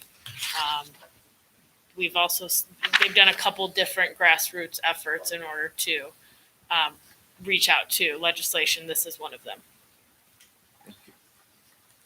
Any discussion, board members?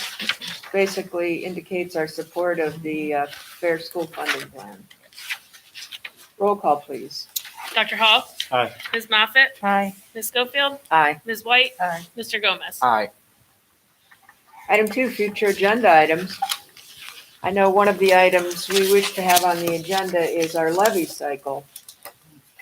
And I believe we discussed previously having that item on our December 2nd agenda. I think we would like to invite certainly members of our levy committee and members of our school board finance committee to be in attendance. I also think since we're inviting guests to participate in the conversation, I'd like to also suggest we put that item at the beginning of our agenda where we can have that conversation. Perhaps, Ms. Stoyko, you could begin with an overview of our current levy cycle and provide that background information. Board members, your thoughts? I think that's a good plan. I do too. What do you think about suspending our rules for that item only so that we can have participation from those two groups with administration and board in a conversational manner without every time they want to speak, coming to the microphone, stating their name and so on? We can put that item on our agenda too. and have that motion right prior to that presentation. Anyone see any problems with that?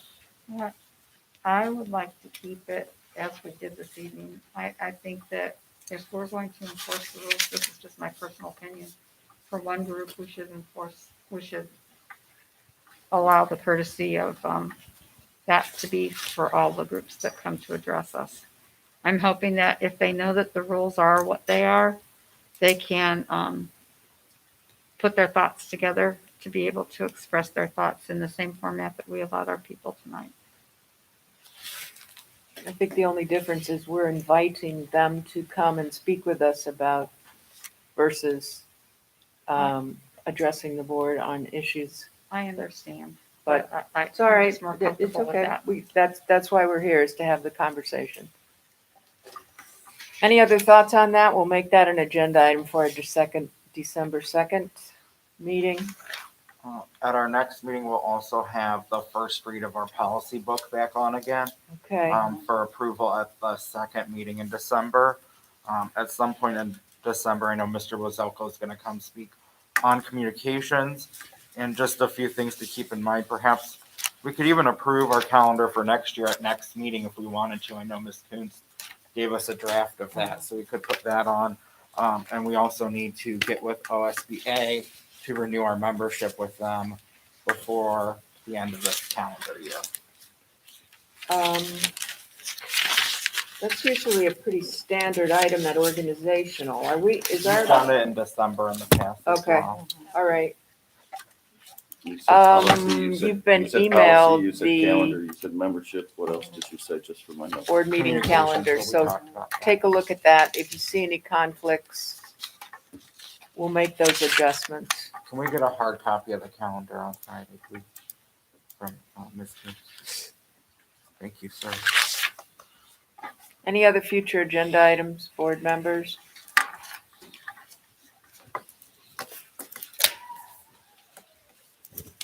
Then let's move to committee reports. And we'll begin as usual with Alliance for School and Community Growth. I logged in late. I was having some problems with allergies and coughing, so I came to the meeting about 8:35, which is about halfway through it. And the items that I caught were just continued discussions about career night, how we have done them in the past, how they may have to be changed for this year due to the pandemic. Julie talked about in-demand jobs week, and she said there is no information at this time. We're looking at career elementary days. The development of communications program was discussed with Ashlyn Schindler being our person who will be a part of the 6th District Compact and how that program would look. We're hoping to have shared time between the Falls and Hudson. So the first year would have the students at the Falls for one semester and Hudson for another. And their second year would have them start in Hudson and then finish in Falls. Julie also discussed, Mr. Jones discussed Naviance. We talked with Shelley, who is our representative from Start Tech, for the HVAC program and some of the other things that they are going to do virtually since the students cannot attend as they have in the past, so that we can expose kids to more career programs. We talked about Kiva activities and how those might have to look different this year. We talked about the state of the schools that was upcoming on November 17th. And that is pretty much all that I caught in that meeting. Any questions from Ms. Moffett on Alliance? Let's move to athletics. Dr. Hall? Meeting on Monday at 5 p.m. Thank you. Board policy, Ms. White, Mr. Gomez? Oh, no, but I think we have to meet. Yeah, I think we need to set a meeting. We have 4 new policies. They're OSBA policies Right. as we're shifting over. So do we need a meeting? I think so. Yep. 2 of them are finance, so that'll be Ms. Stoykoi. And Mr. Hutch doesn't know it yet, but 2 of them are technology. So Dr. Nichols is going to send those over to him for his feedback as well before we make decisions. Will there be any revisions to the policy on evaluation of treasurer and superintendent so it reflects practice? We have not had that conversation. Yes, we're gonna make the changes that you had requested. Yeah. Thank you. Anything else on policy? Questions for our policy reps? Thank you. I think we're gonna set a meeting, Dr. Nichols. Okay. You want to do that now? Yeah. Let's meet Thursday, since we're not inviting anybody over for Thanksgiving. I'm not having Thanksgiving, so I'm actually free. That's kind of what I meant. I Yeah. tried to add some levity. No. Patty is, remember. 30th. Okay. Is that okay? I can't do the 30th. Okay. I What can time do are days you, other what time than- are you available? I can be available at 5:05 because I got a short commute now. 5:05, hang on a second. I can do this coming Monday. No, can't do Monday, I got athletic advisory. I can do days other than Mondays for the most part. I'm not going anywhere anymore, so. I can do Tuesday. The 24th? Yep, I can do Tuesday and I can do Wednesday. You may not be able to do Wednesday. Can't we have an agenda Wednesday? Yes. But Can you do Tuesday, Ms. Toyboy? Hold on, let me look. Can you do Tuesday, Patty? I'm pretty much. Just be No, I cool. can't do Tuesday now. I'm looking at this. Okay, Tuesday, Wednesday, We have an agenda at 12:40. right. But he's You talking just about want me to live 5:05. here all afternoon? What's that? Nothing. Can It's you do fine. Wednesday? I can. Wednesday's the day before Thanksgiving, I is that a problem know. for you? I'll have to zoom in. That's If fine. that's okay. I'd rather zoom in too then because I have cleaning. Okay. Well, You I have work clean to my do. house. Sorry.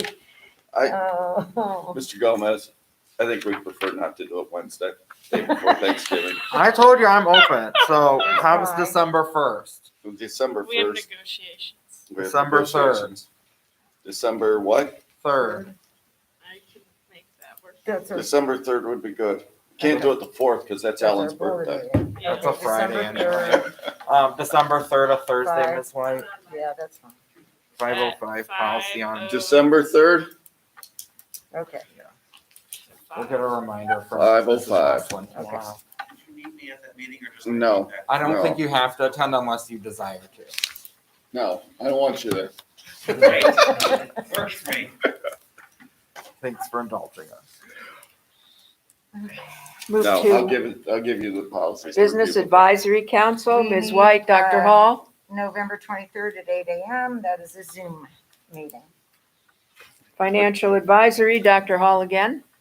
I don't really have much more to say since it was basically a 5-year forecast and we covered all the questions I had in the meeting, so. Foundation and Alumni Association, Mr. Gomez. We met last Tuesday and I left my notes at home accidentally, so I'm going to try to do it from memory and ask if Mrs. Moffett remembers anything I forget. We're pushing our membership campaign. If you have not become a member yet, we'd ask that you do please become one. It's only $25, but for $35, you can bump $10 into a scholarship. We've raised enough from that to fund at least one scholarship this year. We're hoping to at least be able to fund 2 this year, so we're very excited about that opportunity. In December, we'll be meeting to send out our packets for our new members. We also had Mr. Wazoko join us at our meeting as he's trying to get the lay of the land and understand our support organizations. Can tell that he was rather impressed with the organization of that organization. They are an impressive group. We have several new members coming on, and there's some questions. Lack of understanding on how the foundation is established because they are separate, but they are still part. And as you might recall, when we get audited, they get audited because they're part of that. So in January, Ms. Stoikoi, along with the treasurer of the foundation, Dale Petty, whom we all know, are going to give a presentation so that all the new trustees understand that financial reality because there's a little bit of lack of clarity there, and I think it would help everyone. And if you become a member before we send those membership packets in December, you do get a commemorative foundation pen. So if that's not good enough, I don't know what I can do for you. Is it a Mont Blanc? I'll pay $25 for a Mont Blanc. Thank you, You Mr. have to talk to Gomez. Jerry Lynn. Oh, Mr. Gomez, Yes, we Mrs. Moffett, what did I? have also asked the trustees and members of the the foundation to send out some letters to invite people to join our Alumni Association and Foundation. Some people receive postcards in the mail, and others will now be receiving a form letter. So we're asking each of the people to send out 10 letters and continue to look for other opportunities to invite people to join this very worthy group that provides so many benefits to our students. Thank you. Legislative Liaison, Mr. Gomez. Yeah, so it's been a fairly quiet lame duck session so far, probably because the Republicans retained their majority, so they're not really worried about ramming stuff through. But Speaker Cupp was reelected as Speaker of the House, and he is a strong proponent of public education. So that is good for us. The reverse of that is that Matt Huffman was elected as President of the Senate, and he is not a fan of public education. So that's not so great for us. He's been a huge proponent of vouchers. And so as Ms. Stoico alluded to earlier, these competing bills, one's in the Senate, one's in the House for fair school funding. The Senate one is much more voucher friendly, but the idea of introducing both at the same time is this way that can hold hearings in the House and Senate concurrently to hopefully move the process along faster. Probably end up where they pass one, and then they sit down in conference committee and try to figure out what they actually want to do. The Senate is very interested in pushing through voucher legislation. The House has been our fail-safe in voucher legislation in failing it in the past, so we might want to reach out to those people. There's also an anti-voucher lawsuit going on in the state of Ohio, and I'm going to work to provide some more information about that to all of you to see if that's something we want to be a part of. As you all saw, I provided information to both councils that represent us as well as both mayors as regards to what's going on with OFCC. I look to continue to do that as we move on with that project. Heard some feedback from Silver Lake. They're very excited that they're getting a new playground there. They're very appreciative of that. And last but not least, at the federal level, we're getting rid of Betsy DeVos, and that's great for public education. President-elect Biden suggested that he's going to put an educator in at the Department of Education, which would be great. And we have Dr. Joe Biden as our incoming First Lady who loves public education. So federally, we're looking good. Thank you, Mr. Gomez. Any questions for Mr. Gomez on legislation? And just two quick announcements on student achievement. The next district leadership team meeting is scheduled for Monday, December 7th. And the next student wellness and success for Tuesday, December 15th. Comments. We'll begin tonight with Mr. Gomez. I had an opportunity to attend the Silver Lake Home and School League meeting via Zoom. They discussed their membership campaign. It's only $5. I asked that they forward along that request to us, as it's one of the only ways that they have an ability to fundraise this year. So when they get that together, they will send that on if you're interested in supporting them. They are working with their teachers to create Amazon wish lists for different Black Tiger Pride trinkets that teachers might want to give out, as opposed to having the teachers pay for them. They said have them add it to the Amazon wish list, and then the Home and School League will try to buy those for them, as well as their birthday book club that they do. Since students don't have the ability necessarily to go to the library as much as they used to, or really at all, they're creating an Amazon wish list to try to buy books for those kids as well. So it's great to see that. They're super excited as well about the playground.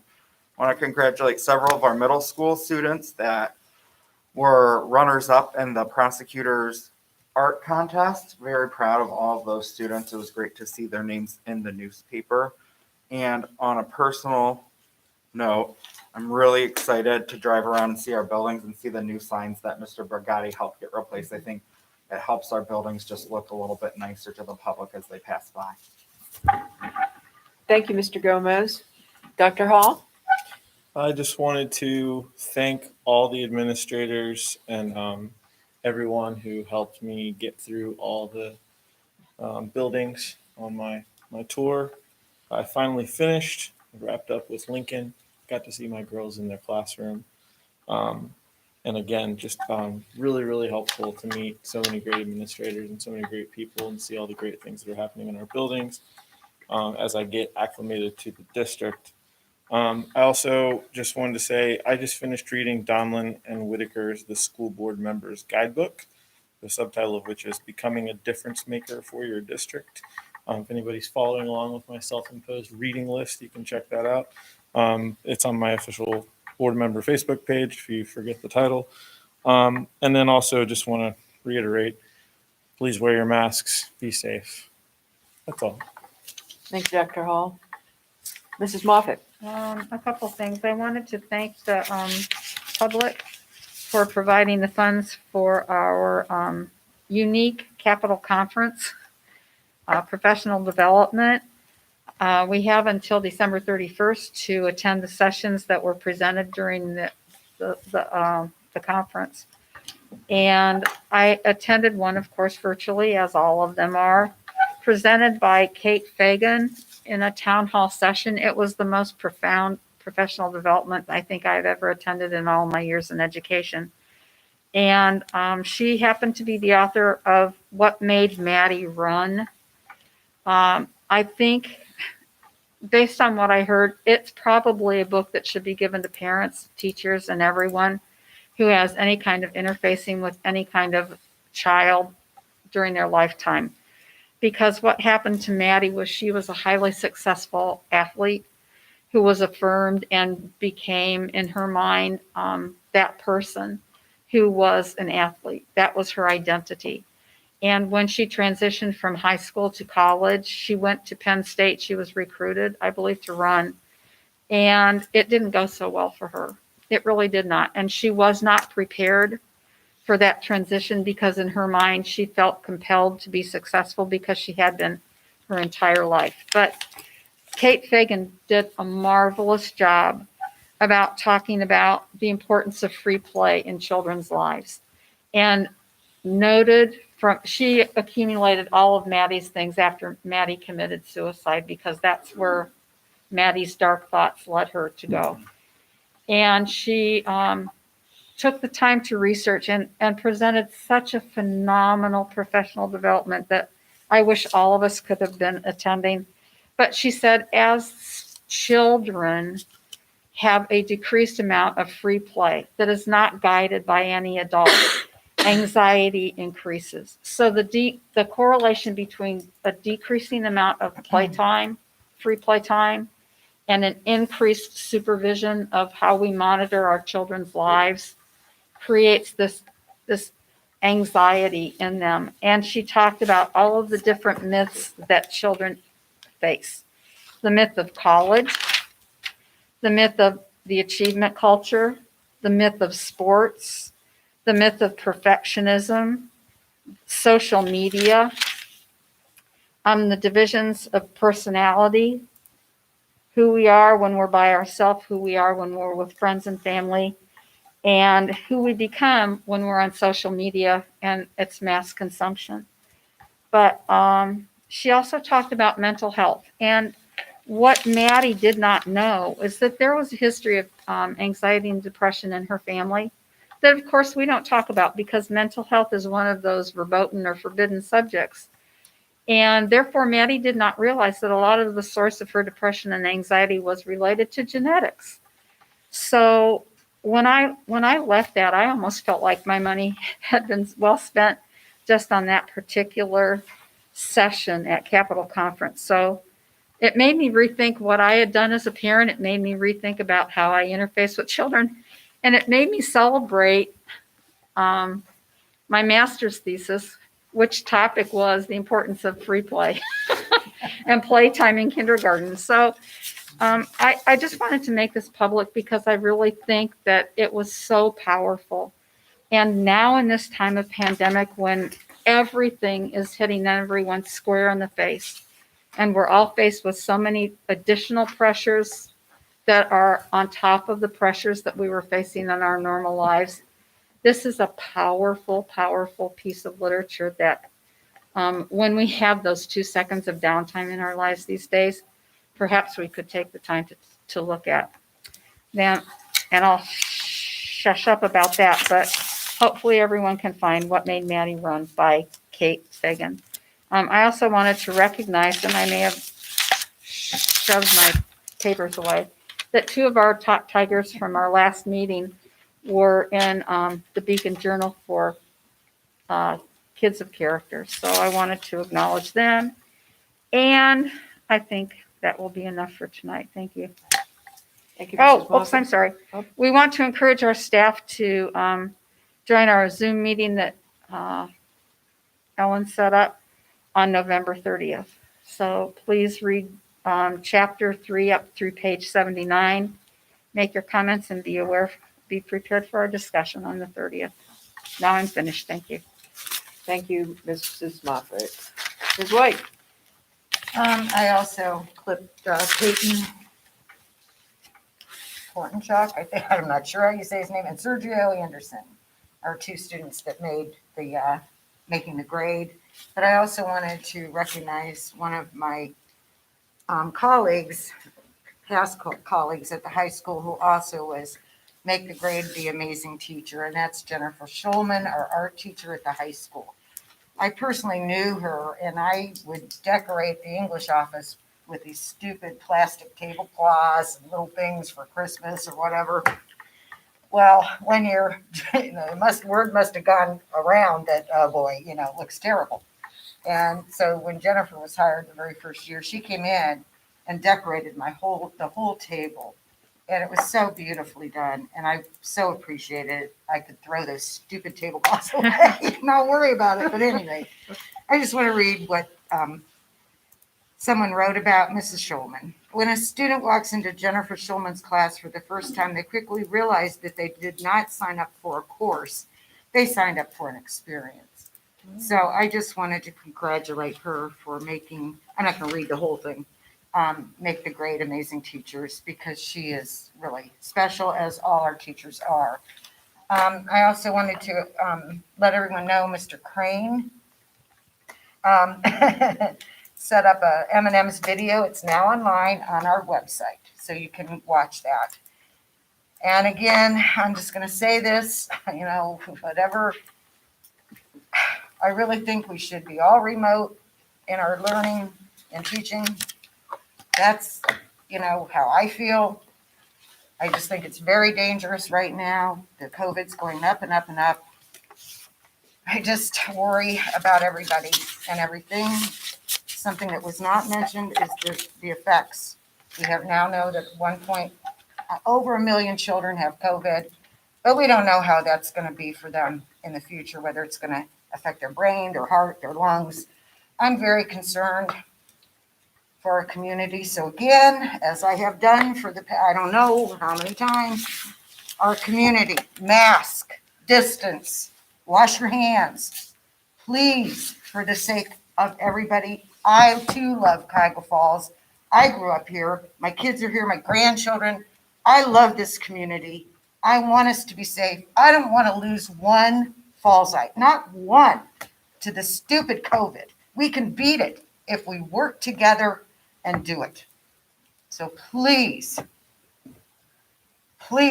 mask up, distance, wash your hands. Is that really that much to ask? I don't think so. I'll get off my high horse. Thank you. Thank you, Ms. White. Just a couple of things. On the Alliance for School and Community Growth, Ms. Moffett, you mentioned some conversations about careers and some of the things that were coming up. And I know in attending one of the district leadership team meetings, in my small group was Kathy Ramito from Western Reserve Hospital. And one of the things she mentioned to our group was that when we talk with kids about job fairs and career nights and so on, we frequently leave out all the nonprofit groups. And so there are job opportunities and career opportunities. Look at our own community in Good Neighbors, for example, or the Humane Society, Habitat for Humanity, the Y, Boys and Girls Club. You know, there's lots of them in our county. And her comment was that nonprofit is a whole avenue that sometimes our kids are never exposed to. So I thought that was insightful, and perhaps that's something that could be an element of conversation there.